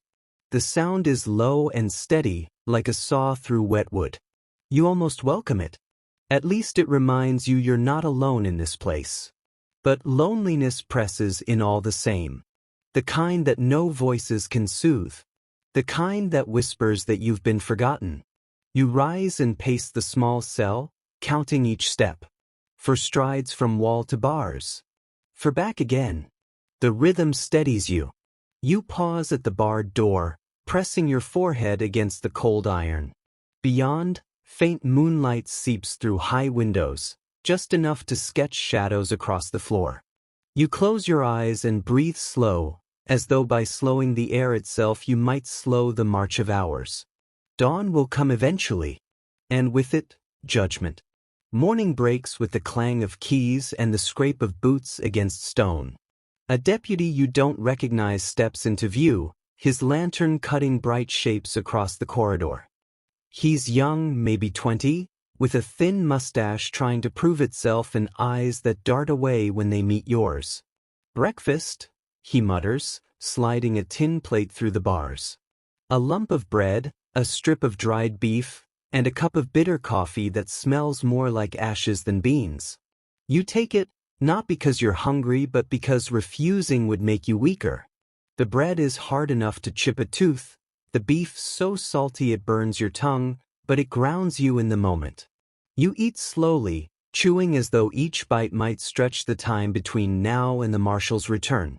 The deputy lingers only a moment before vanishing back into the maze of stone. Silence floods in behind him, heavier than before. You sip the coffee, wincing at its sharp bite. Somewhere beyond these walls, Dodge City is already awake. Cattle drivers shouting. Merchants opening shutters. A train shrieking as it pulls into the station. Life continues, heedless of the man locked behind bars. But you are not just any man. You are Dusty Creek's last defense. And though the chains weigh heavy, you feel resolve coil tighter within you. If the marshal expects you to break, he'll be sorely disappointed. By midday, sunlight creeps in through the narrow slit of a window high above your cot. Dust swirls in the golden beam, tiny motes drifting like lazy spirits. You lie back and watch them, your breath rising slow, steady, almost in rhythm with their descent. It would be easy to lose yourself here, to sink into the monotony of confinement, but your mind refuses to be still. It circles back again and again to Dusty Creek. You imagine Murphy opening his shop, shelves stacked with flour, beans, and hard candy in glass jars. Sue sweeping sawdust across her floor, the smell of stale whiskey clinging to every corner. Jake Morrison stumbling out of bed, head pounding from the night before. Life goes on even without you standing watch. That thought stings, but it steadies too. If Dusty Creek can survive without you for a day, perhaps it can hold out for two. Yet unease lingers. You picture the marshal's sharp eyes, the cold certainty in his voice when he read the warrant. He is not here for justice. He is here for control. And if he plants roots in Dusty Creek, the people will pay a price they cannot afford. That truth burns hotter than hunger, sharper than thirst. You grip the edge of the cot until your knuckles pale, promising yourself, one way or another, you will return. The sound of boots echoes again in the corridor. This time it's heavier, slower, carrying authority. You rise from the cot, shoulders stiff, and step toward the bars. A moment later, Marshal Weidenman himself appears, coat crisp, badge gleaming even in the dim light. He holds his hat in one hand, papers in the other. His gaze lingers on you the way a rancher looks at a troublesome bull, something to be dealt with, not understood. "Sheriff," he says, voice smooth as oil over gravel. "I trust you're comfortable." You don't answer. Comfort isn't a word that belongs in this cell. He smirks at your silence, then flips through the papers with deliberate slowness. By sundown, a train will take you east. Official charges will be read in Kansas City. From there, well, let's just say Dusty Creek will need to find itself another lawman. Your jaw tightens. He's not just arresting you. He's erasing you. Dusty Creek without its sheriff is Dusty Creek ripe for the taking. "I hope," Weidenman continues, slipping the papers back into his coat, "that your people understand who truly holds power now." He taps the bars with his knuckles, metal ringing out like a cruel bell, before turning on his heel. The echo of his steps fades, but the weight of his words lingers, pressing down harder than the cell walls. Long after the marshal leaves, you sit on the cot with your head bowed, listening to the faint hum of the city beyond the stone walls. Wagons rattle. Horses snort. Somewhere, a blacksmith hammers iron, the rhythm striking something deep in you. It reminds you of Big Jim back home, his hammer ringing like a heartbeat for Dusty Creek. You close your eyes, holding on to that sound. If Jim is still there, if Murphy still watches over the store, if Sue still pours drinks with her razor smile, then the town has not fallen yet. The marshal may think he has won, but Dusty Creek is stronger than his ambition. Still worry coils through. How long before the townsfolk grow restless? Before vigilantes decide they can do better than a lawman chained miles away? Or worse, how long before fear drives them to bow beneath Weidenman's shadow? You breathe slow, steady. Each exhale carries away doubt. Each inhale draws strength back in. The cot creaks under your weight, straw poking through the thin ticking, but you barely notice. In this silence, in this waiting, resolve hardens like iron under the hammer. You will not vanish quietly. You will not let Dusty Creek become another notch on the marshal's belt. Afternoon heat creeps into the cell, thick and stifling. The stone walls hold it like an oven, and sweat beads along your temples. You peel off your jacket, folding it neatly, a small act of control in a place designed to strip control away. The rough shirt beneath clings damp to your back, but you ignore it, focusing instead on the thin slice of sky visible through the high window. It's pale blue now, the sun sliding west. Time passes slowly inside these walls, but the world outside never stops its march. You wonder what the people of Dusty Creek see in that same sky. Children running errands?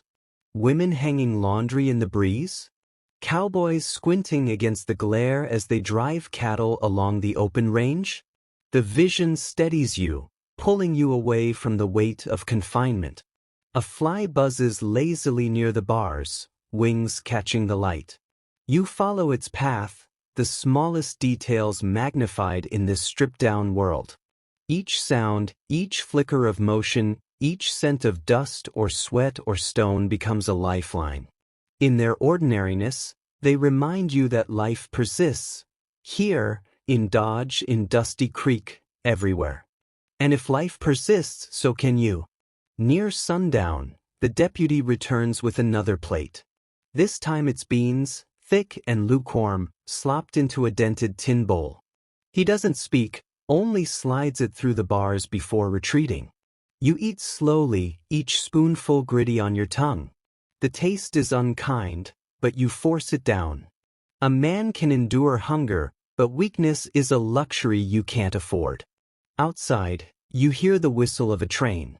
Its call rises, mournful and long, carrying across the city like a reminder of your fate. Tomorrow, that whistle will carry you away. Away from Dusty Creek. Away from your post. Away from the people who trusted you to stand between them and the darkness pressing in from all sides. The thought gnaws at you more fiercely than the food sustains. You set the spoon down and press your palms against your knees, grounding yourself in the feel of worn fabric and solid bone. The marshal thinks iron bars can hold you, but chains don't bind the will. Not truly. And if a chance comes, even the smallest opening, you will seize it. For Dusty Creek. For yourself.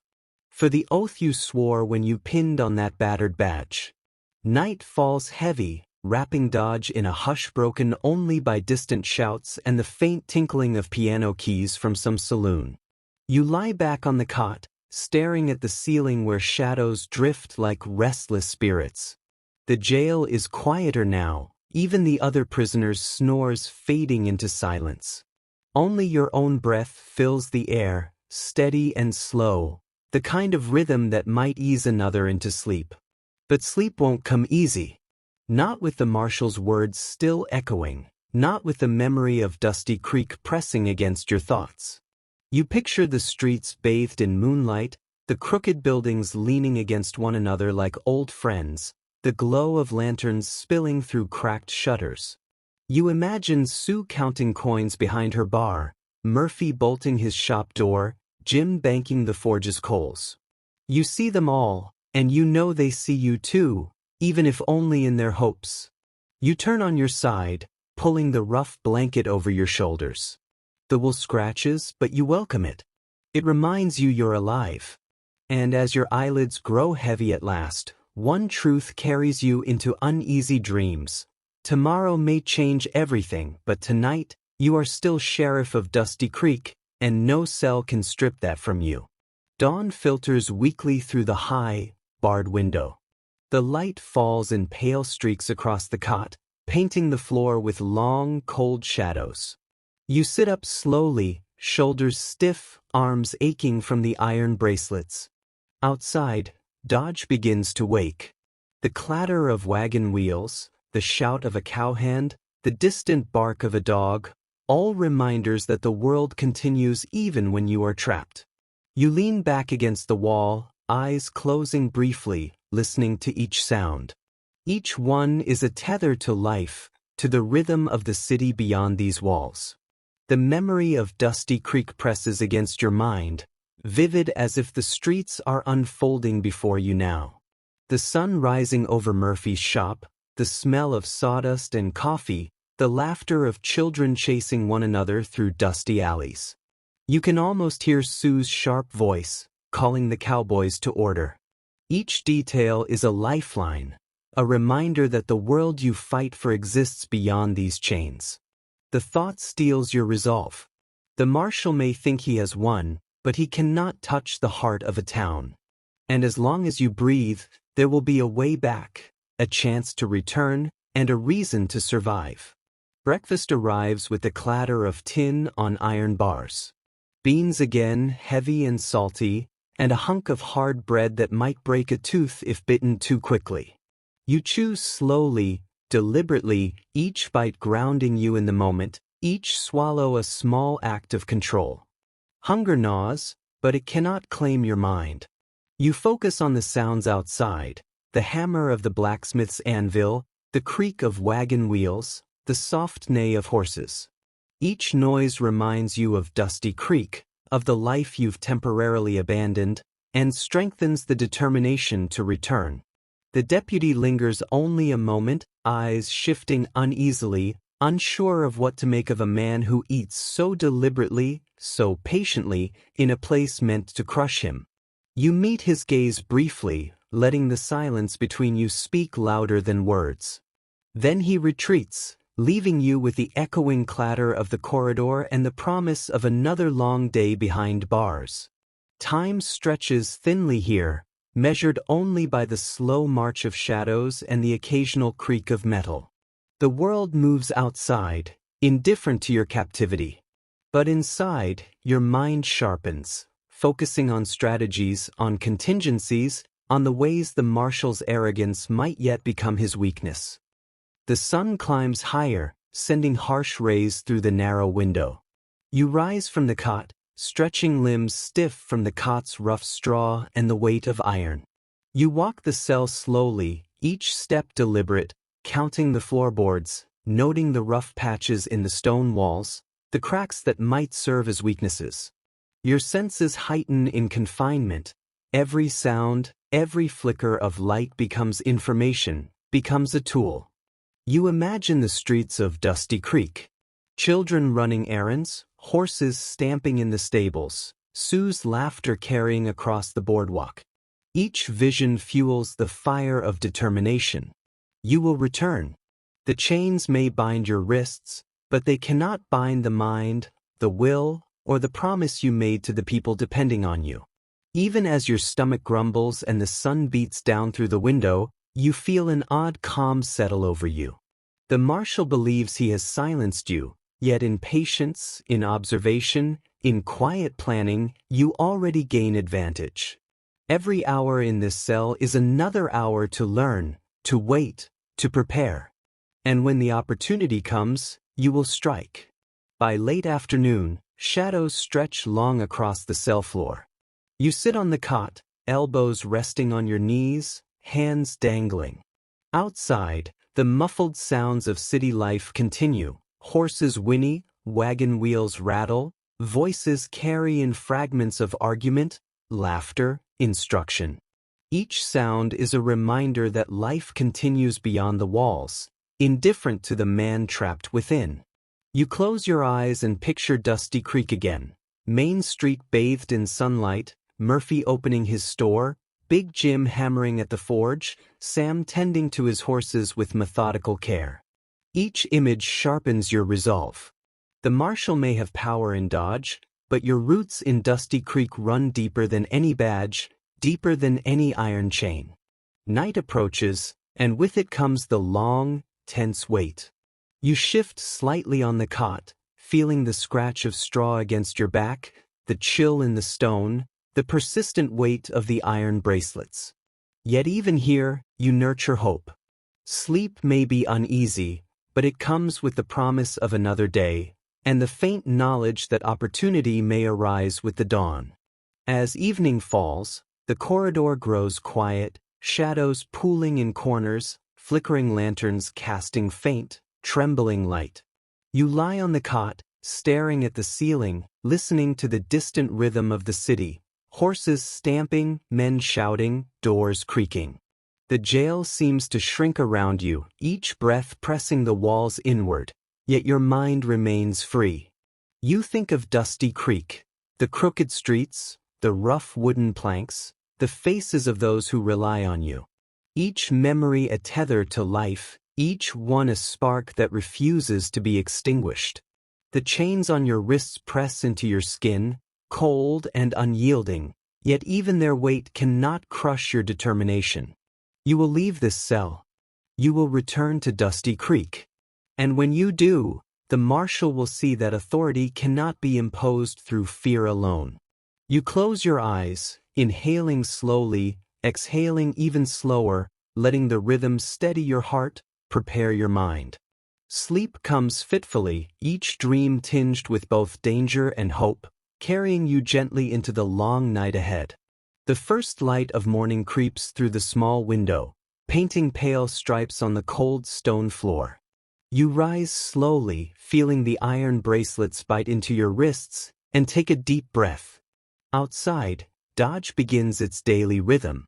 The faint clatter of hooves on cobblestones, a dog barking somewhere in the distance, the creak of wagon wheels all remind you that life carries on beyond these walls. Each sound tethers you to the world, reminding you that the town you protect still exists, even if you cannot be there to see it.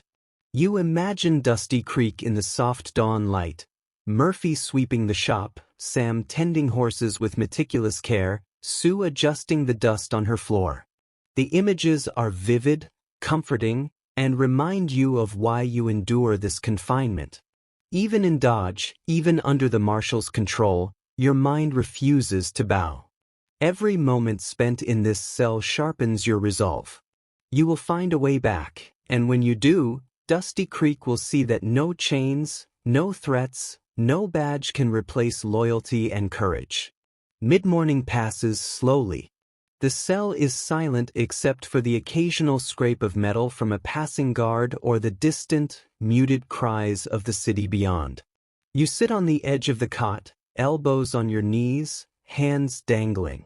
Each breath fills your lungs with cool, stale air, and you focus on it, letting it anchor you in the present.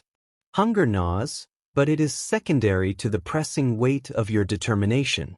Your mind drifts to Dusty Creek's main street, the worn wooden planks, the laughter of children, the smell of fresh coffee from Murphy's store. Even the chaos of Salty Sue's saloon feels like home. In contrast, Dodge feels foreign and cold, its stone walls unyielding, its air heavy with the stink of fear and neglect. You let the contrast fuel you. One day, you will return, unbound and resolute. And when that day comes, the people of Dusty Creek will see that the sheriff's heart cannot be caged. Afternoon heat presses through the window, making the stone walls feel like an oven. You rise, stretching stiff muscles, and walk the cell's length slowly. Each footstep, each scrape of worn boots on the stone floor, becomes a meditation. You count them deliberately, measure the space, notice the cracks in the walls, small imperfections that could be noted, remembered, perhaps used in some way later. Outside, faint sounds of life persist. The clip-clop of horses, the creak of wagon wheels, muffled voices carrying through the air. Each sound reinforces that life goes on, indifferent to your imprisonment. Dusty Creek exists somewhere out there, waiting. You close your eyes and visualize the town, every crooked board, every familiar face. Big Jim's hammer striking steel, Sue sweeping her floor, Sam tending to the horses. These images are your lifeline. Even behind bars, hope persists, and it coils tight inside you like a spring waiting to release. The corridor outside your cell is quiet now. Footsteps echo occasionally, but the rhythm is slower, almost lazy. You lie back on the cot, the rough straw scratching your back, and watch the faint light of the late afternoon stretch across the walls. The shadows move imperceptibly, carrying the day forward, carrying time that you measure only by heartbeats and breath. You think of Dusty Creek as if it is alive, a living organism moving in its rhythms without you.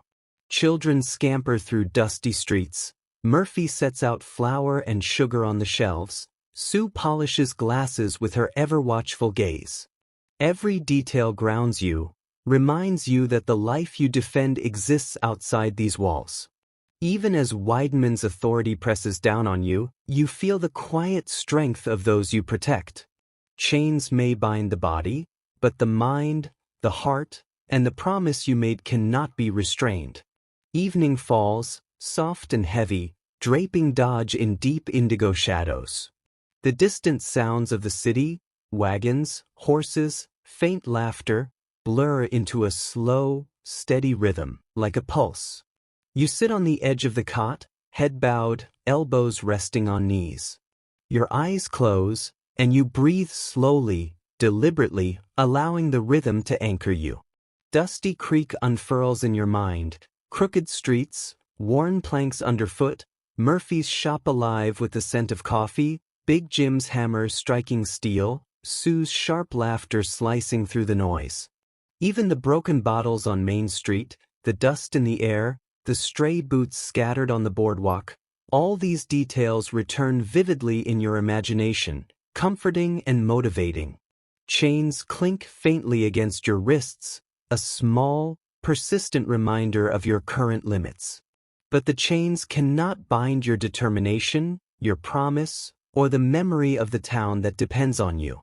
Night deepens, slow and patient, carrying you into dreams where hope persists. Night in Dodge is heavy and quiet, broken only by distant shouts and the soft clatter of wagon wheels on cobblestones. You lie on the cot, eyes tracing the cracks in the ceiling, letting each irregular line guide your thoughts. Even in this cold, unyielding jail, the world outside continues its rhythm, horses stamping, blacksmiths hammering, children calling to one another as if the city were a living, breathing organism. You focus on the sound, letting it remind you that life exists beyond these walls, and that you are still a part of it, even in captivity. Dusty Creek blooms vividly in your mind, a memory sharper than reality. Murphy sweeping the shop, Sam tending horses, Sue adjusting dust across her polished floor. Each detail forms a lifeline, connecting your present to the life you fight to return to.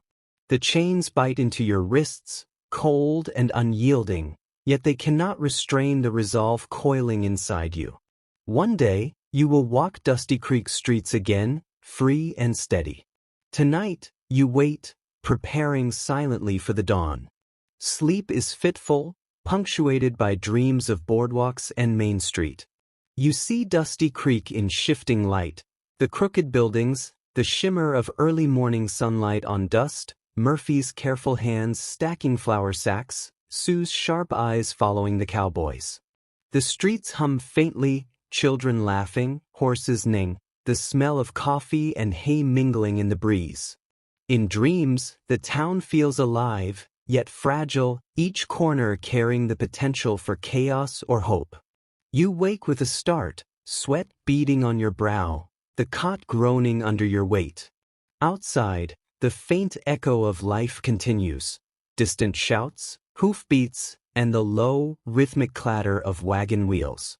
You breathe slow, drawing the air into your lungs, letting it steady your pulse. Even in Dodge, even behind these iron bars, Dusty Creek exists within you. And in that existence lies determination, a quiet, unyielding force that no marshal, no jailer, can extinguish. Morning creeps in softly, brushing through the narrow window with a pale, gentle light. You rise, limbs stiff from the cot's rough straw, the iron bracelets heavy on your wrists. Each breath you draw reminds you that time moves forward, indifferent to your captivity. Outside, Dodge wakes with a slow rhythm, horses stamping, doors creaking, distant voices calling over cobblestones. You listen to each sound, storing them in your mind as small reminders of life continuing beyond these walls. Your thoughts drift to Dusty Creek, the crooked planks of Main Street, the smell of fresh coffee from Murphy's store, the sound of Big Jim hammering steel, Sue counting coins behind her bar. Each detail reinforces resolve, reminding you why you endure.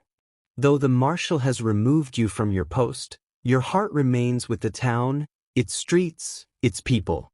Chains may bind your wrists, but they cannot bind your will. And as the sun climbs, you prepare silently, imagining the moment you return and reclaim the streets that are yours by right, by oath, and by memory. Midday is heavy, the stone walls pressing in with unyielding weight. You pace the small cell slowly, each footstep deliberate, listening to the faint echo of life outside. Every creak, every shuffle, every distant voice becomes a measure of time, a tether to a world that continues to turn without your presence. The sun casts faint shadows through the high window, and you follow them with your eyes, tracing their slow movement across the floor. You close your eyes, picturing Dusty Creek in full morning light, children running errands, Murphy arranging goods, Big Jim striking steel sparks into the air, Sue moving gracefully behind the bar. Each image anchors you, reminding you of your purpose and the town that needs your return. Even in chains, you nurture hope. Even here, your mind remains free, planning, watching, waiting. The marshal may believe he controls you, but patience, observation, and quiet determination will be your allies. One day soon, the streets of Dusty Creek will welcome you back. Afternoon stretches long, shadows pooling in corners of the cell, fading and stretching with the sun's slow descent. You sit on the cot, head bowed, elbows resting on your knees.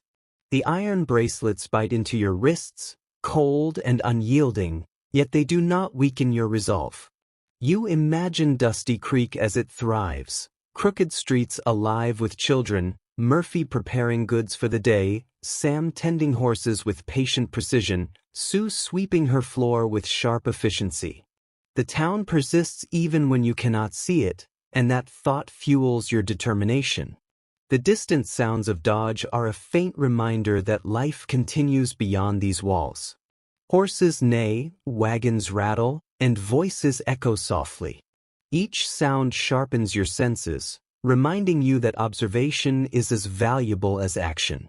In this slow, measured rhythm, you build patience, waiting for the opportunity that will eventually return you to Dusty Creek. Night will come soon, bringing with it dreams that blend memory and hope, carrying you gently toward the day when freedom returns. Evening arrives with a quiet hush, wrapping Dodge in deep indigo shadows. You lie back on the cot, eyes tracing the cracks in the ceiling, letting the irregular lines guide your thoughts. Beyond the walls, distant noises, wagon wheels, horses, muted conversations, create a rhythm that anchors you to the world outside. You focus on each sound, each echo, allowing it to remind you that life continues and that you remain part of it. Dusty Creek appears vividly in your mind, Main Street bathed in soft golden light, Murphy arranging his goods, Big Jim hammering sparks into the air, Sam tending horses, and Sue polishing glasses with sharp precision. Chains clink softly against your wrists, a constant reminder of your captivity. Yet the chains cannot restrain the mind or the heart. They cannot extinguish resolve. Sleep approaches slowly, each breath a measured anchor, each heartbeat a tether to hope, carrying you gently into the night while planning for the day to come. Late night brings silence thick enough to feel against your skin. You lie on the cot, staring at the ceiling, letting shadows drift lazily across the room. Each faint creak of the corridor, each distant shout from the city, reminds you that life moves forward, indifferent to your captivity. You inhale slowly, exhaling just as deliberately, letting each breath steady your pulse. Chains bind your wrists, yet your mind remains free. Your thoughts drift to Dusty Creek, crooked streets under moonlight, children sneaking through alleyways, Murphy sweeping the shop floor, Sam feeding horses, Sue counting coins behind her bar. The town is alive in your memory, persistent even in your absence. This vision strengthens you, a reminder that purpose and loyalty cannot be caged. Sleep comes slowly, each dream a gentle drift into hope, each one a quiet promise that you will return, and when you do, the town will recognize the sheriff has never truly left. Dawn creeps in through the narrow window, brushing pale light across the cot and stone floor. You sit up, muscles stiff from the night, wrists aching from the iron bracelets. Outside, Dodge stirs. Wagon wheels rattling, distant voices, horses stamping. You close your eyes, letting the sounds anchor you to the present. Time moves forward, indifferent to your captivity, yet each moment is a measure, a countdown toward the day you return to Dusty Creek. You imagine the town awakening in soft morning light, Murphy stacking goods on shelves, Big Jim hammering sparks into the cool air, Sam grooming horses with quiet precision, Sue sweeping the floor with practiced grace. Each detail strengthens resolve, a lifeline connecting you to purpose. Chains may bind your body, but the oath you swore, the town you protect, and the memories you carry cannot be restrained. You breathe slowly, letting hope coil tight inside, a quiet flame awaiting the moment it can ignite into action. Morning stretches long and pale, and you rise from the cot with a stiffness that reminds you of your own humanity. The iron bracelets weigh heavily, but you move deliberately, walking the length of the cell. Each step is measured, each sound outside. Hoofbeats, wagon wheels, distant voices, cataloged and committed to memory. The city of Dodge hums around you, oblivious to your presence, yet each noise is a tether, reminding you that the world continues and that you remain part of it. Your mind drifts back to Dusty Creek, the crooked planks of Main Street, the smell of fresh coffee, Murphy tending his shop, Big Jim hammering steel, Sue polishing glasses. You hold these images tightly, letting them fill the gaps left by captivity. Chains may bind your body, yet your will remains untethered. Every breath, every heartbeat is a reminder of the life you defend, the town you protect, and the day when you will return, unbound and ready to resume your role as sheriff. By midday, the sun casts long, warm beams through the small window, painting stripes across the stone floor.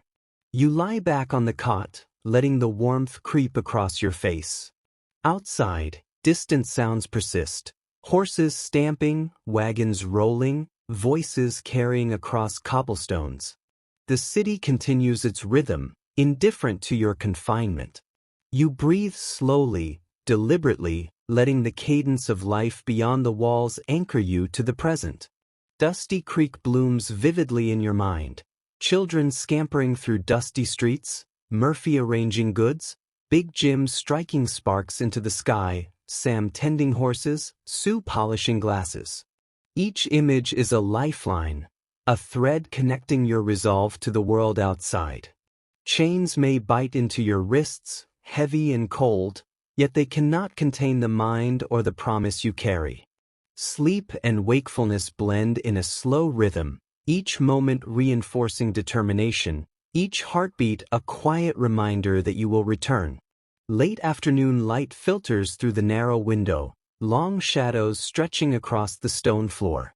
You rise slowly from the cot, joints stiff, wrists aching from the iron bracelets that cling coldly to your skin. The distant sounds of Dodge, wagon wheels, hooves, voices, echo faintly, a reminder that the world outside continues, oblivious to your confinement. Each sound is a tether, grounding you, connecting you to life beyond these walls. In your mind, Dusty Creek unfolds in meticulous detail, Murphy arranging flour and sugar, Big Jim hammering steel sparks into the afternoon sun, Sam tending horses with patient precision, and Sue sweeping her polished floor. The town persists even in your absence, and you cling to the images, letting them strengthen resolve. Chains may bind your wrists, but your mind, your heart, and your promise to the town remain unbound. Tonight, you will rest, and tomorrow you will continue your silent preparation for the day you return. Night drapes over Dodge like a thick, dark blanket. You lie on the cot, eyes tracing cracks in the ceiling, shadows shifting as a lantern flickers in the corridor. Each creak, each distant murmur, becomes part of the rhythm of the night. You breathe slowly, letting the quiet guide you into a meditative state. The iron bracelets bite, but they cannot restrain the pulse of determination coiling inside you. Dusty Creek is alive in your memory, children chasing one another through Main Street, Murphy opening his shop with careful hands, Big Jim hammering steel into sparks that scatter like fireflies, Sam tending horses with patient care, Sue polishing glasses with precise movements. Each detail reinforces your connection to the life you fight to return to. Even in chains, hope persists, quiet but unyielding.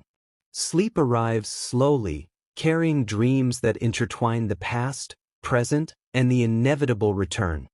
Early morning light creeps through the small window, brushing the cot with a pale glow. You rise stiffly, feeling the cold bite of iron bracelets on your wrists. Outside, Dodge begins to stir, faint hoofbeats, wagon wheels, distant voices. The city hums with life, and each sound reminds you that the world continues without pause. You close your eyes briefly, letting the rhythm anchor you. In your mind, Dusty Creek lives vividly, crooked streets lined with worn wooden planks, the scent of fresh coffee wafting from Murphy's shop, Big Jim's hammer striking sparks into the air, Sam feeding horses with practiced care, Sue sweeping the floor with precision. Every image forms a lifeline, tethering your resolve to a life beyond captivity. Chains bind your body, but your mind remains free, planning, observing, and waiting for the moment you can return to the streets you are sworn to protect.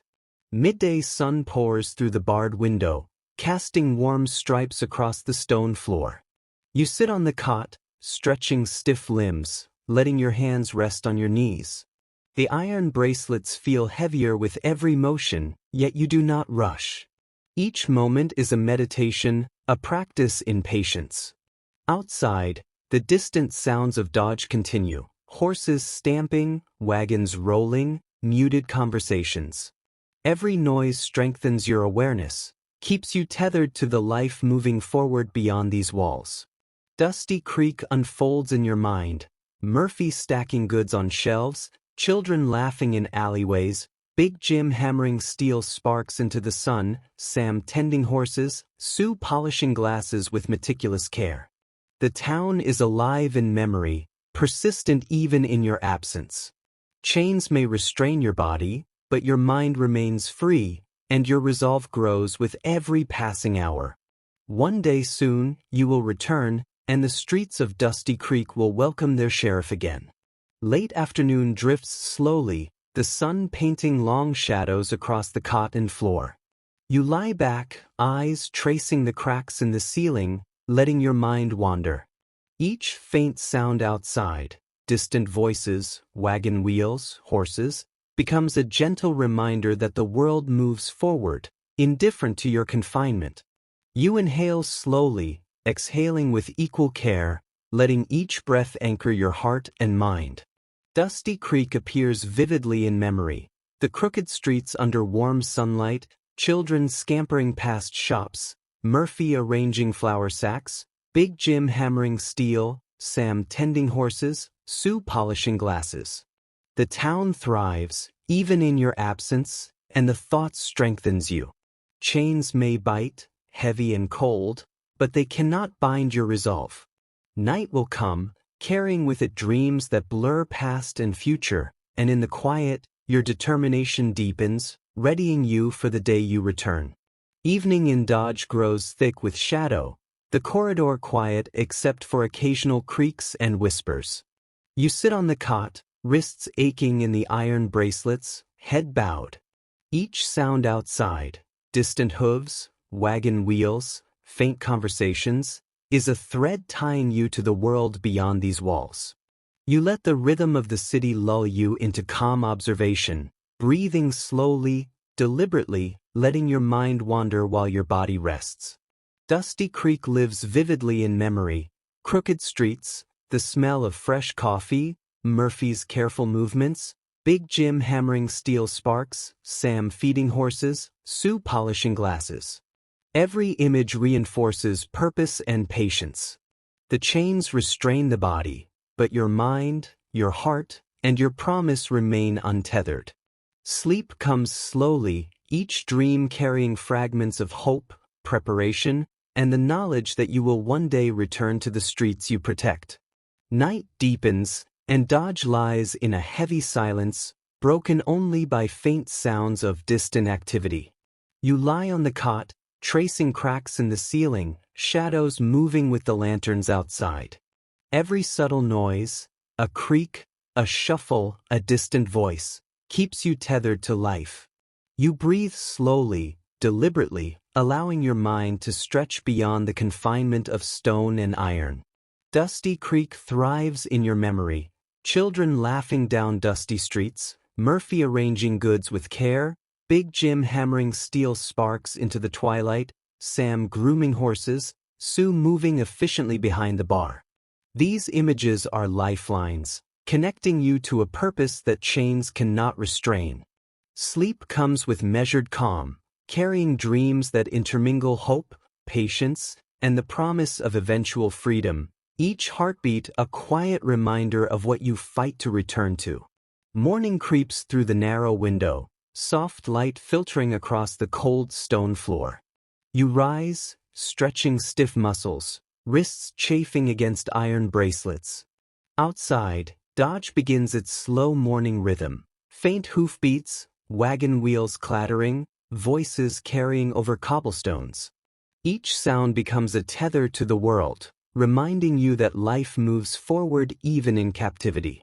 You visualize Dusty Creek in meticulous detail, crooked streets lined with wooden planks, Murphy arranging flour and sugar, Big Jim hammering steel sparks, Sam tending horses, Sue polishing glasses. These images anchor your resolve, connecting you to life outside the jail. Chains may bind the body, but the mind remains free, planning, observing, and waiting. You breathe slow, each heartbeat reinforcing determination, every thought a quiet preparation for the day you walk Dusty Creek streets again, unbound and resolute. Midday stretches, warm light casting stripes across the cot. You sit, stretching stiff limbs, letting hands rest on knees. Iron bracelets press cold against your wrists, yet you move deliberately. Each footstep on the stone floor becomes meditation. Outside, the faint sounds of Dodge continue, horses stamping, wagon wheels, distant voices. Each noise sharpens awareness, reminding you of life moving beyond these walls.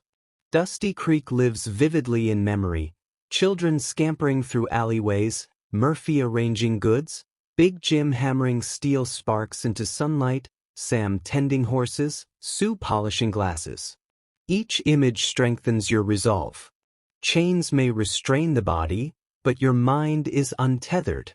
Every breath, every heartbeat prepares you, keeping the flame of hope alive until the moment comes to return and reclaim the streets of the town you protect. Late afternoon fades into evening, shadows stretching across the cot and stone floor. You lie back, eyes tracing cracks in the ceiling, letting your mind drift. Each faint sound outside, hooves, wagon wheels, muted voices, connects you to the rhythm of the world beyond these walls. You breathe slowly, deliberately, letting each inhalation and exhalation anchor you in purpose. Dusty Creek unfolds vividly in memory, Main Street bathed in warm light, children laughing, Murphy arranging flour, Big Jim hammering steel sparks into the air, Sam tending horses, Sue polishing glasses. The town thrives, even in your absence. Chains may bite, heavy and cold, but they cannot bind determination. Night approaches, carrying dreams that we've past and present, carrying quiet hope and preparation for the day you walk the streets of Dusty Creek once again, free and steadfast.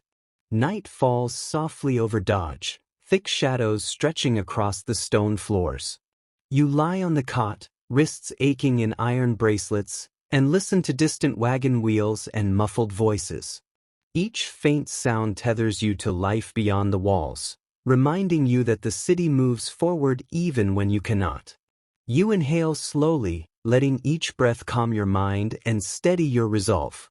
Dusty Creek blooms vividly in memory, crooked streets lined with worn planks, children chasing one another across dusty roads, Murphy arranging sacks of flour and sugar, Big Jim hammering steel sparks into the fading light, Sam tending horses with careful attention, Sue polishing glasses behind the bar.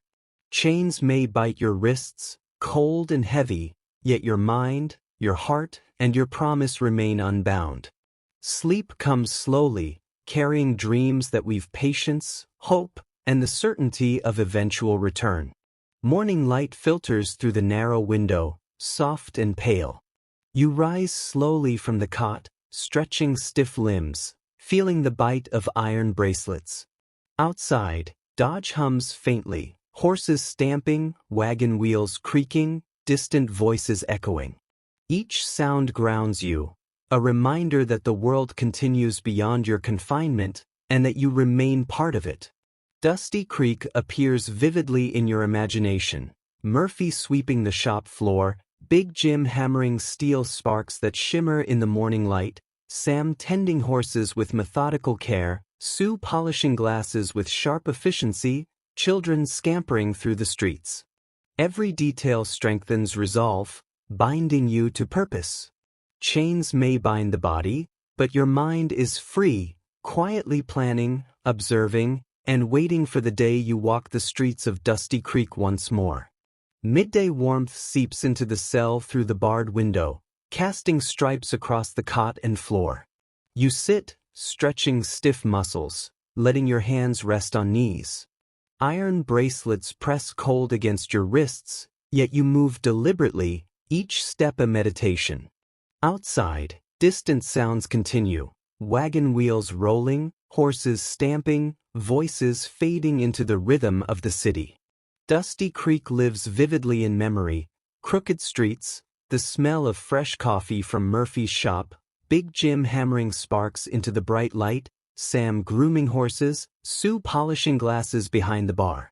The town exists beyond these walls, and the thought strengthens resolve. Chains may restrain the body, but the mind is untethered. Every breath, every heartbeat becomes a measure of patience and hope, preparing for the inevitable day of return. Afternoon sun stretches long shadows across the cot and stone floor. You lie back, eyes tracing the cracks in the ceiling, letting your mind wander. Faint noises outside, hooves clattering, wagon wheels, distant voices, tie you to the rhythm of life beyond your cell. Each sound anchors your thoughts and steadies your heart. Dusty Creek exists in memory, children running errands down dusty streets, Murphy arranging goods on shelves, Big Jim hammering steel sparks into the sunlight, Sam tending horses with meticulous care, Sue sweeping and polishing behind the bar. Chains bite at your wrists, cold and unyielding, but your mind remains free. Sleep comes slowly, dreams carrying fragments of hope, patience, and planning, intertwining past and present with quiet certainty of your return. Evening drapes Dodge in deep indigo shadows. You sit on the cot, wrists aching in iron bracelets, listening to distant wagon wheels and muted conversations. Each sound is a tether, a reminder that the world continues without pause. You inhale slowly, exhaling deliberately, letting each breath anchor your mind and steady resolve. Dusty Creek lives vividly in imagination. Crooked streets, children laughing, Murphy arranging flour sacks, Big Jim hammering steel into sparks, Sam feeding horses, Sue polishing glasses. The town exists even without your presence, and this knowledge strengthens determination. Chains may restrain your body, but they cannot restrain your purpose. Sleep arrives slowly, carrying dreams that blend hope, preparation, and the quiet understanding that freedom and duty await. Night settles thickly, broken only by distant shouts and wagon wheels. You lie on the cot, eyes tracing cracks in the ceiling, shadows moving as lanterns flicker outside. Each faint sound reminds you that life continues, that you are part of it, even behind iron bars. You breathe slow, deliberate breaths, letting the rhythm of Dodge guide your mind into a state of quiet observation. Dusty Creek thrives in memory, Main Street bathed in moonlight, children scampering through the streets, Murphy arranging goods, Big Jim hammering sparks into the twilight, Sam grooming horses, Sue polishing glasses. Chains may bite coldly at your wrists, yet they cannot bind your resolve. Sleep comes with measured calm, dreams carrying fragments of hope and preparation for the day you walk the streets freely once again. Morning light seeps softly through the window, casting thin stripes across the cot and floor. You rise slowly, wrists chafing in iron bracelets, joints stiff from sleep. Outside, Dodge hums faintly, horses stamping, wagon wheels clattering, distant voices. Each sound is a reminder that life continues beyond your confinement, and you remain tethered to it. Dusty Creek blooms in memory, crooked streets, children laughing and running errands, Murphy arranging flour sacks, Big Jim hammering steel sparks into sunlight, Sam tending horses, Sue polishing glasses behind the bar. Every image reinforces resolve, reminding you why you endure. Chains may restrain the body, but your mind is free, quietly planning, observing, and waiting for the moment you return to streets that belong to you. Midday warmth presses through the barred window, making the stone floor slightly less cold. You sit on the cot, stretching stiff limbs, letting hands rest on knees. Iron bracelets press firmly against your wrists, yet you do not rush. Each breath is deliberate, each step measured. Outside, the faint sounds of Dodge continue. Wagon wheels, horses stamping, voices echoing faintly. Every noise tethers you to life beyond your cell. Dusty Creek lives vividly in memory, children scampering along streets, Murphy arranging goods, Big Jim hammering steel sparks, Sam grooming horses, Sue polishing glasses. Chains may bind your wrists, but your mind remains untethered. Every heartbeat, every breath strengthens resolve, carrying hope and patience, preparing for the day you reclaim the streets you protect. Late afternoon sun casts long, warm shadows across the cot and stone floor. You lie back, eyes tracing ceiling cracks, letting your mind wander. Each faint noise outside, distant voices, wagon wheels, hoofbeats, keeps you connected to the world beyond these walls. You breathe slowly, deliberately, letting the rhythm of life anchor your heart. Dusty Creek thrives in your imagination. Crooked streets lined with worn planks, children running errands, Murphy arranging flour sacks, Big Jim hammering sparks into sunlight, Sam tending horses, Sue sweeping and polishing glasses. Chains may bite into your wrists, but the mind remains free. Sleep comes slowly, each dream a blend of patience, hope, and quiet preparation for your return, carrying fragments of Dusty Creek into the still night. Evening falls over Dodge, the corridor silent except for occasional creaks and whispers. You sit on the cot, wrists aching in iron bracelets, head bowed. Faint sounds, horses stamping, wagon wheels, distant voices, remind you that life moves forward beyond these walls. Each noise anchors your mind, steadying resolve. Dusty Creek lives vividly in memory. Children scampering, Murphy arranging goods, Big Jim hammering steel sparks, Sam tending horses, Sue polishing glasses. Chains restrain your body, but your mind, heart, and promise remain free. Night approaches, bringing dreams that we've past, present, and hope into quiet preparation for the day you will return, unbound, to streets you are sworn to protect.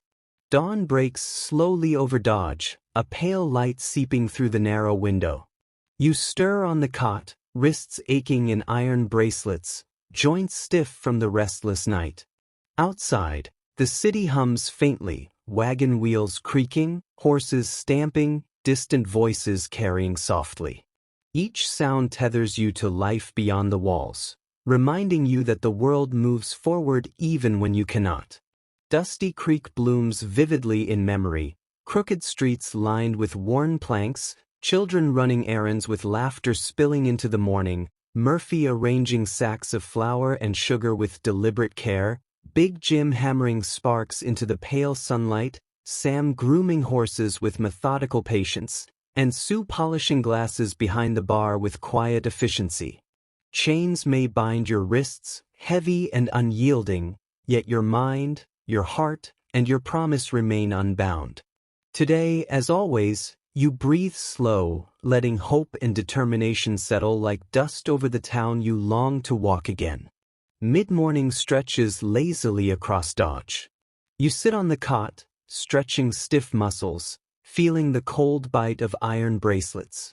The corridor outside is quiet except for faint sounds of life, distant wagon wheels, horses stamping, faint voices carried on the wind.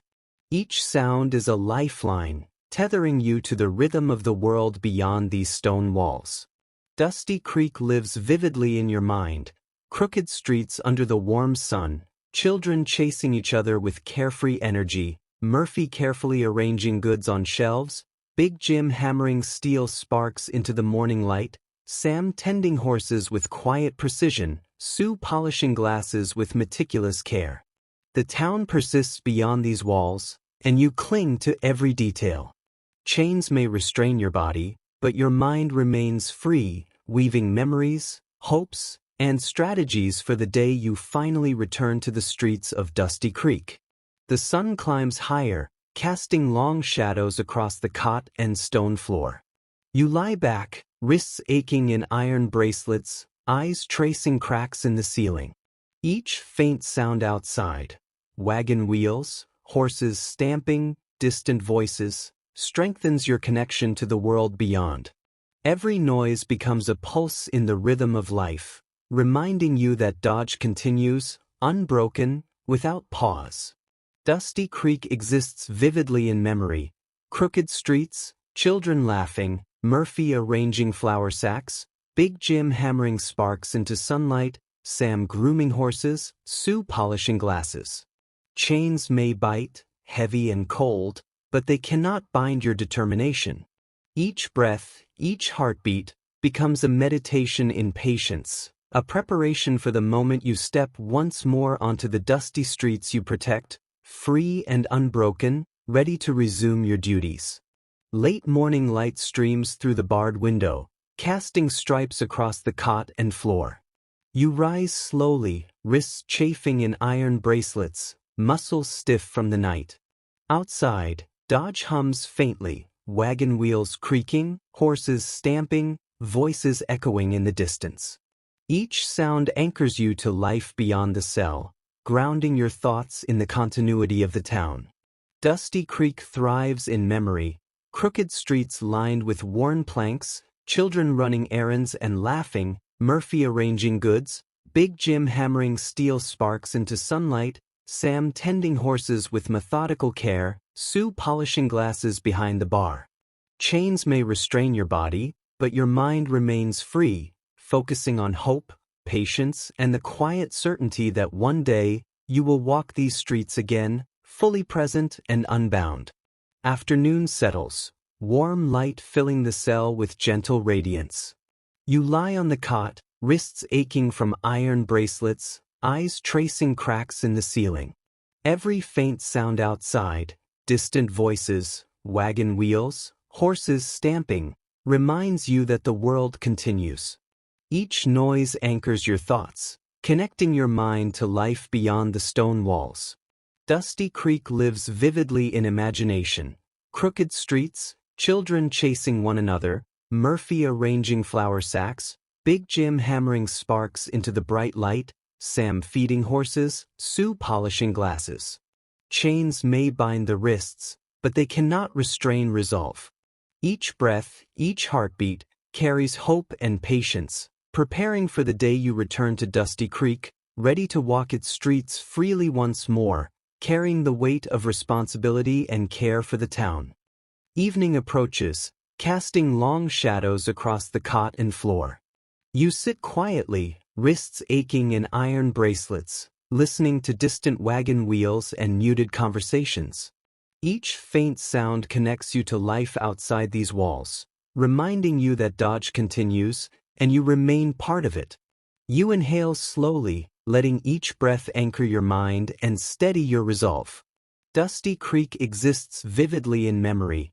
Crooked streets, children running errands, Murphy arranging goods, Big Jim hammering sparks, Sam tending horses, Sue polishing glasses behind the bar. The town persists even without your presence, and this knowledge strengthens determination. Chains may restrain the body, but the mind and heart remain free. Sleep arrives slowly, carrying dreams that weave patience, hope, and quiet preparation for the day you reclaim the streets you protect. Night drapes Dodge in thick shadows. You lie on the cot, wrists cold and aching in iron bracelets, eyes tracing cracks in the ceiling. The faint sounds of distant wagon wheels, horses stamping, and voices beyond the walls anchor you, a reminder that life continues outside your confinement. Each noise strengthens awareness, patience, and resolve. Dusty Creek thrives in your memory, crooked streets under dim moonlight, children laughing in the quiet of evening, Murphy arranging goods, Big Jim hammering sparks into darkness, Sam tending horses, Sue polishing glasses. Chains may bite at your wrists, but they cannot restrain the mind. Sleep comes with measured calm, carrying dreams of hope, preparation, and the quiet certainty of eventual return, the promise of walking freely through the streets of Dusty Creek. Early morning light filters through the narrow window, brushing the cot with a pale glow. You rise slowly, wrists chafing in iron bracelets, stretching stiff muscles. Outside, Dodge hums faintly, wagon wheels creaking, horses stamping, voices carried on the wind. Every sound tethers you to life beyond these walls, reminding you that the town continues and that you remain part of it. Dusty Creek unfolds vividly in memory, crooked streets, children running errands, Murphy arranging flour and sugar, Big Jim hammering sparks, Sam tending horses, Sue polishing glasses behind the bar. Chains may bind the body, but the mind remains free. Every breath, every heartbeat strengthens patience and resolve, carrying hope for the day you return to the streets you protect and walk among the townspeople you serve. Mid-morning light creeps across the cot and stone floor, warm and pale. You sit, stretching stiff limbs, feeling the bite of iron bracelets. Outside, faint sounds echo, wagon wheels, distant voices, horses stamping. Each noise is a thread connecting you to the rhythm of life beyond the cell. You inhale slowly, exhaling deliberately, letting the pulse of Dodge guide you. Dusty Creek lives vividly in your mind. Crooked streets lined with worn planks, children laughing, Murphy arranging goods, Big Jim hammering steel sparks, Sam tending horses, Sue polishing glasses. Chains may restrain your body, but they cannot bind determination. Each heartbeat carries patience, each breath fuels hope, and your mind quietly prepares for the day you walk freely once more, returning to the town that depends on you. Afternoon's sun stretches shadows across the cot and floor. You lie back, wrists aching in iron bracelets, eyes tracing cracks in the ceiling. Each faint sound outside, distant voices, wagon wheels, horses stamping, tethers you to the rhythm of life beyond these walls. Every noise reinforces awareness, grounding your mind in patience and hope. Dusty Creek thrives in imagination. Crooked streets, children playing, Murphy arranging goods on shelves, Big Jim hammering sparks into sunlight, Sam grooming horses, Sue polishing glasses behind the bar. Chains may bite at your wrists, cold and heavy, yet your mind remains free. Sleep comes slowly, dreams blending past, present, and hope, carrying quiet preparation for the moment you walk the streets of Dusty Creek once more, unbound and ready to resume your duties. Night settles over Dodge like a thick, soft blanket. You lie on the cot, wrists aching in iron bracelets, tracing cracks in the ceiling with tired eyes.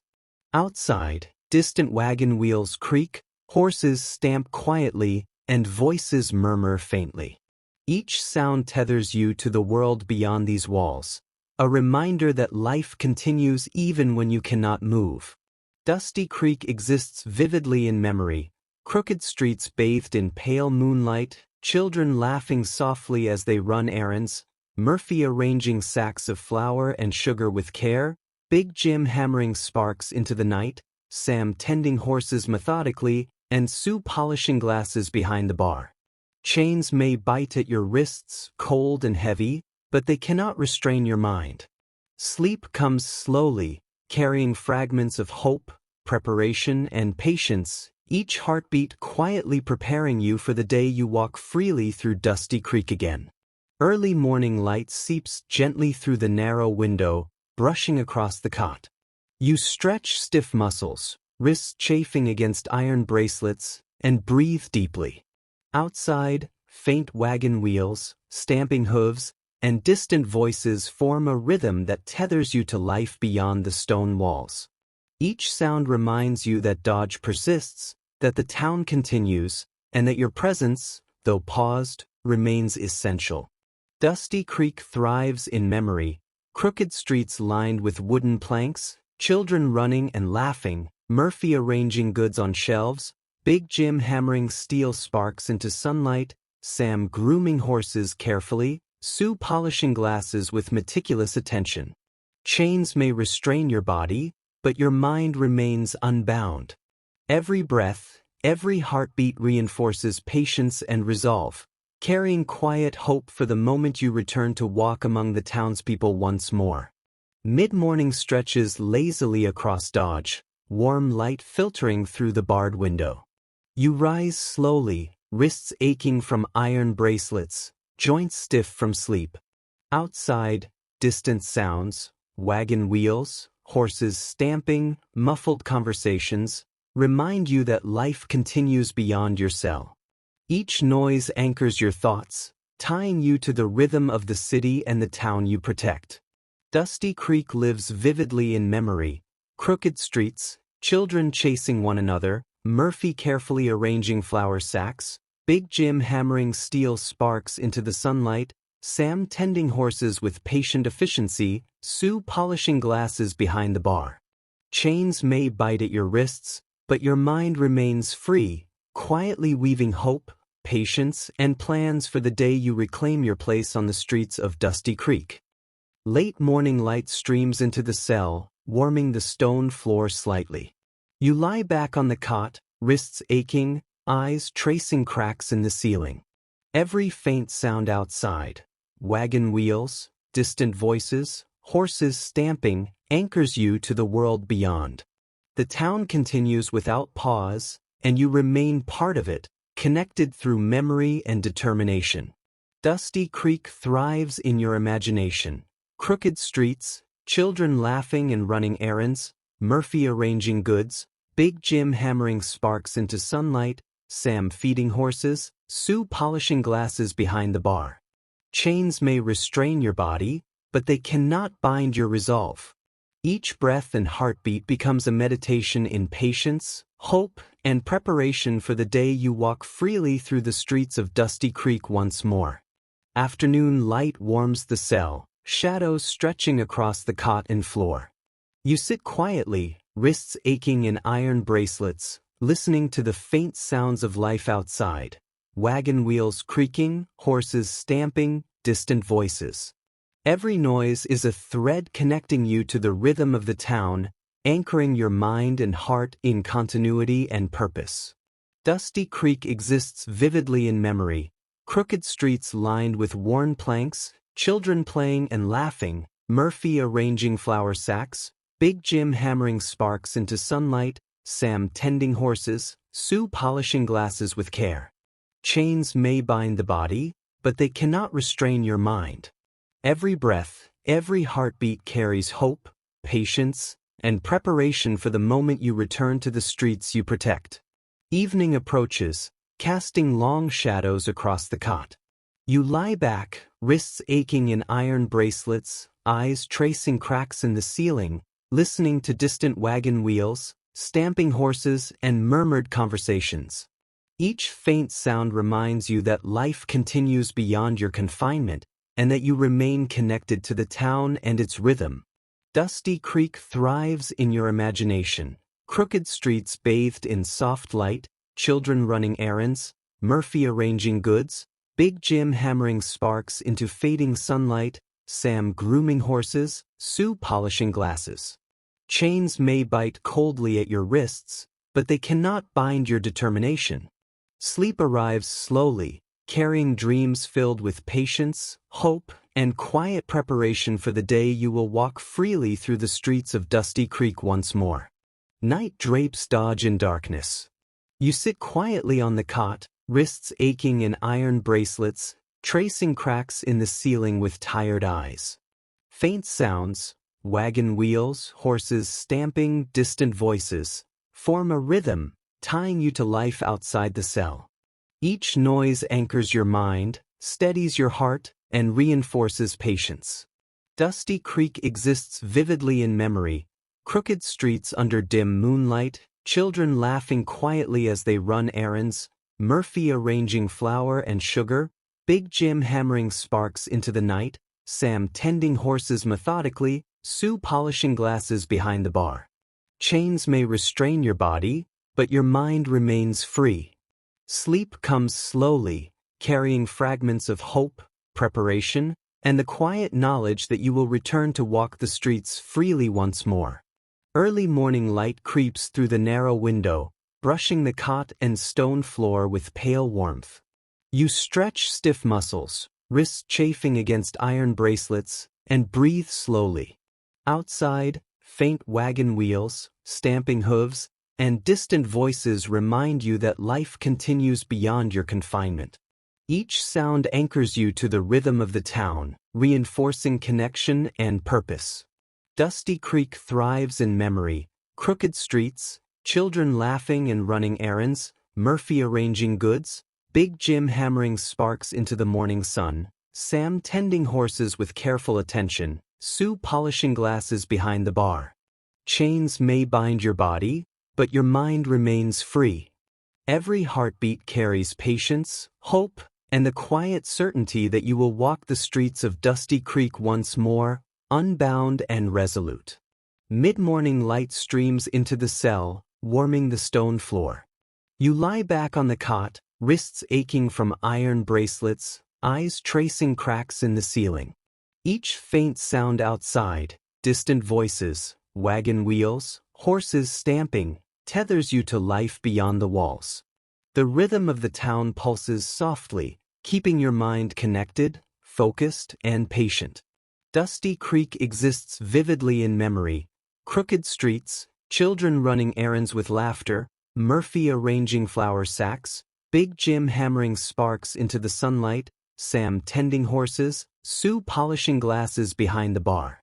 Chains may bite coldly at your wrists, but they cannot restrain determination. Sleep comes slowly, carrying dreams of hope, preparation, and patience for the day you will return to walk freely through the streets of Dusty Creek once more. Afternoon's sun stretches long shadows across the cot and floor. You lie quietly, wrists aching in iron bracelets, listening to the faint sounds of Dodge, wagon wheels, stamping hooves, distant voices. Each noise anchors you to life outside the cell, reminding you that the town persists and that you remain part of it, connected through memory, hope, and determination. Dusty Creek thrives in your imagination. Crooked streets, children laughing and running errands, Murphy arranging goods carefully, Big Jim hammering sparks into the bright light, Sam grooming horses, Sue polishing glasses. Chains may restrain the body, cold and unyielding, but the mind remains free. Sleep arrives slowly, carrying fragments of hope, patience, and preparation for the moment you walk freely through the streets of Dusty Creek once more, ready to resume your duties. Night falls quietly over Dodge, wrapping the town in a soft, dark blanket. You lie on the cot, wrists aching in iron bracelets, eyes tracing cracks in the ceiling. Outside, distant wagon wheels creak, horses stamp softly, and muted voices drift through the night. Each sound tethers you to life beyond the walls, a reminder that the world continues even when you cannot move. Dusty Creek exists vividly in memory, crooked streets glimmering in moonlight, children laughing softly while running errands, Murphy arranging flour sacks with deliberate care, Big Jim hammering sparks into the darkness, Sam tending horses methodically, and Sue polishing glasses behind the bar. Chains may bite at your wrists, cold and heavy, yet they cannot restrain your mind. Sleep comes slowly, carrying fragments of hope, preparation, and patience, each heartbeat quietly preparing you for the day you walk freely through Dusty Creek again. Early morning light seeps through the narrow window, painting stripes across the cot. You stretch stiff muscles, wrists chafing against iron bracelets, breathing deliberately. Outside, wagon wheels creak faintly, horses stamp, and distant voices carry softly. Each sound anchors you to the rhythm of life outside, reminding you that Dodge persists and that you remain a part of it. Dusty Creek thrives in memory, crooked streets lined with wooden planks, children laughing and running errands, Murphy arranging goods carefully, Big Jim hammering steel sparks into the sunlight, Sam grooming horses, Sue polishing glasses behind the bar. Chains may restrain your body, but your mind remains free. Every breath, every heartbeat reinforces patience, hope, and quiet preparation for the day you return to walk the streets freely once more. Mid-morning stretches lazily across Dodge. You rise slowly from the cot, wrists aching from iron bracelets, muscles stiff from sleep. Outside, distant wagon wheels, stamping hooves, and muted conversations remind you that life continues beyond your cell. Every faint sound is a thread connecting you to the rhythm of the town. Dusty Creek lives vividly in memory, crooked streets, children chasing one another, Murphy arranging flour sacks, Big Jim hammering sparks into sunlight, Sam tending horses with methodical precision, Sue polishing glasses. Chains may bite coldly, but your mind remains free, quietly weaving hope, patience, and plans for the moment you reclaim your place on the streets of Dusty Creek. Late morning light filters into the cell, warming the stone floor slightly. You lie on the cot, wrists aching, eyes tracing cracks in the ceiling. Each faint sound outside, wagon wheels, distant voices, horses stamping, strengthens your connection to life beyond the walls. Dodge continues without pause, and you remain tethered to it through memory, patience, and resolve. Dusty Creek thrives in your imagination. Crooked streets, children laughing and running errands, Murphy arranging goods, Big Jim hammering steel sparks into sunlight, Sam tending horses, Sue polishing glasses behind the bar. Chains may restrain your body, but they cannot bind your determination. Each breath and heartbeat becomes a meditation in patience and hope, preparing you for the day you walk freely through the streets again. Afternoon's sun warms the cell, stretching long shadows across the cot and floor. You sit quietly, wrists aching in iron bracelets, listening to the distant wagon wheels, stamping hooves, and murmured voices. Each faint sound anchors you to the rhythm of the town, tying your mind and heart to life outside. Dusty Creek exists vividly in memory, crooked streets lined with worn planks, children laughing and playing, Murphy arranging flour sacks, Big Jim hammering sparks into sunlight, Sam tending horses, Sue polishing glasses behind the bar. Chains may restrain the body, but your mind remains free. Each breath carries patience, each heartbeat carries hope, preparing for the moment you return to the streets you protect. Evening approaches, casting long shadows across the cot. You lie back, wrists aching in iron bracelets, eyes tracing cracks in the ceiling. The faint sounds of wagon wheels, stamping horses, and distant voices remind you that life continues beyond your confinement. Each noise anchors your mind, steadying resolve and patience. Dusty Creek thrives in your imagination, crooked streets bathed in soft light, children running errands, Murphy arranging goods, Big Jim hammering sparks into fading sunlight, Sam grooming horses, Sue polishing glasses behind the bar. Chains may bite coldly at your wrists, but they cannot bind your mind. Sleep arrives slowly, carrying dreams filled with hope and quiet preparation for the day you walk freely through the streets of Dusty Creek again. Night drapes Dodge in darkness, quiet except for distant wagon wheels and soft voices. You sit on the cot, wrists aching in iron bracelets, eyes following cracks in the ceiling. Every faint sound outside, horses stamping, voices murmuring, ties you to life beyond the cell. Each noise strengthens awareness, patience, and quiet resolve. Dusty Creek lives vividly in memory, crooked streets under dim moonlight, children laughing softly, Murphy arranging goods, Big Jim hammering sparks into the night, Sam tending horses methodically, Sue polishing glasses behind the bar. Chains may restrain the body, but your mind remains free. Sleep comes slowly, carrying fragments of hope, patience, and preparation for the day you return to the streets freely. Early morning light creeps through the narrow window, brushing the cot and stone floor.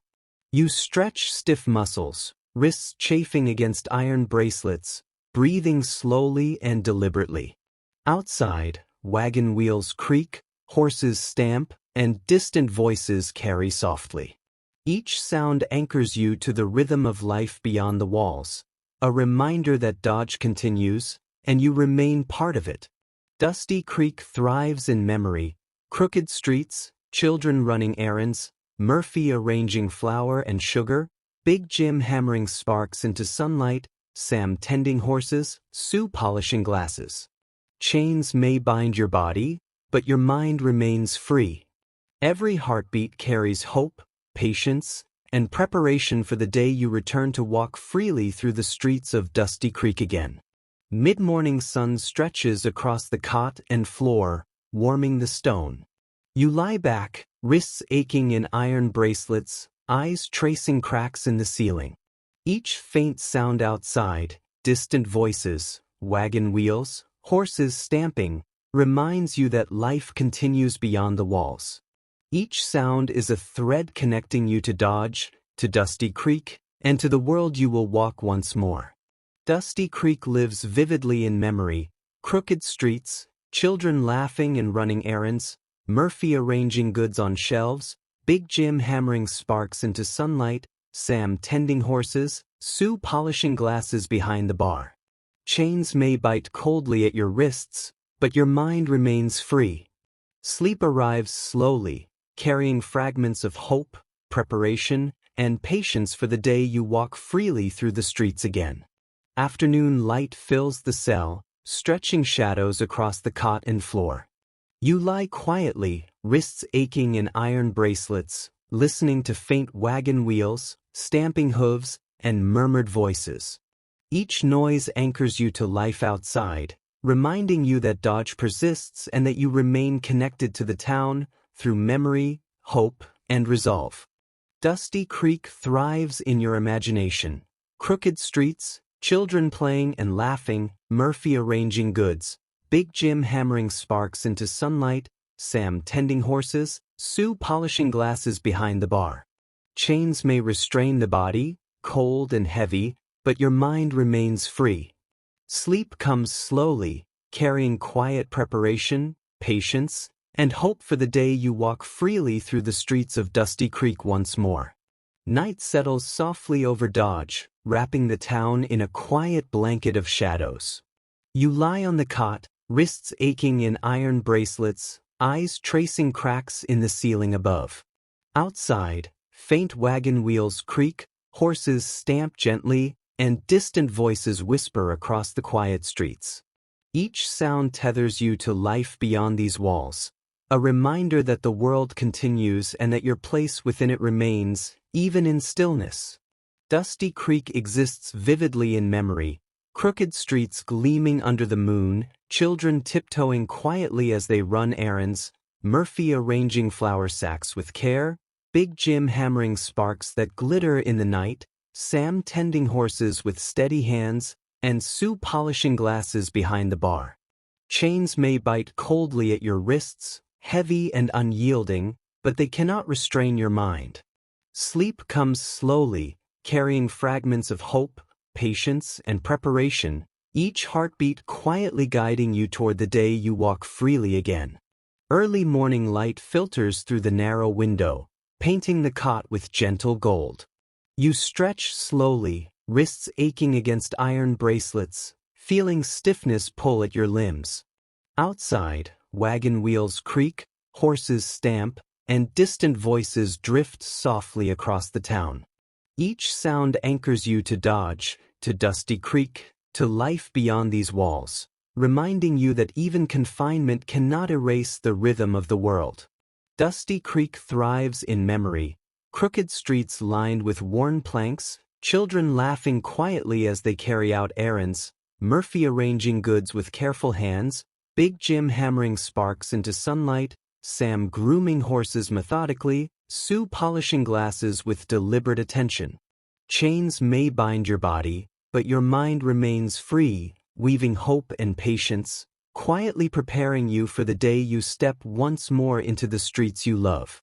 Mid-morning stretches lazily, soft sunlight spilling across the cot. You rise slowly, wrists chafing in iron bracelets, breathing deliberately.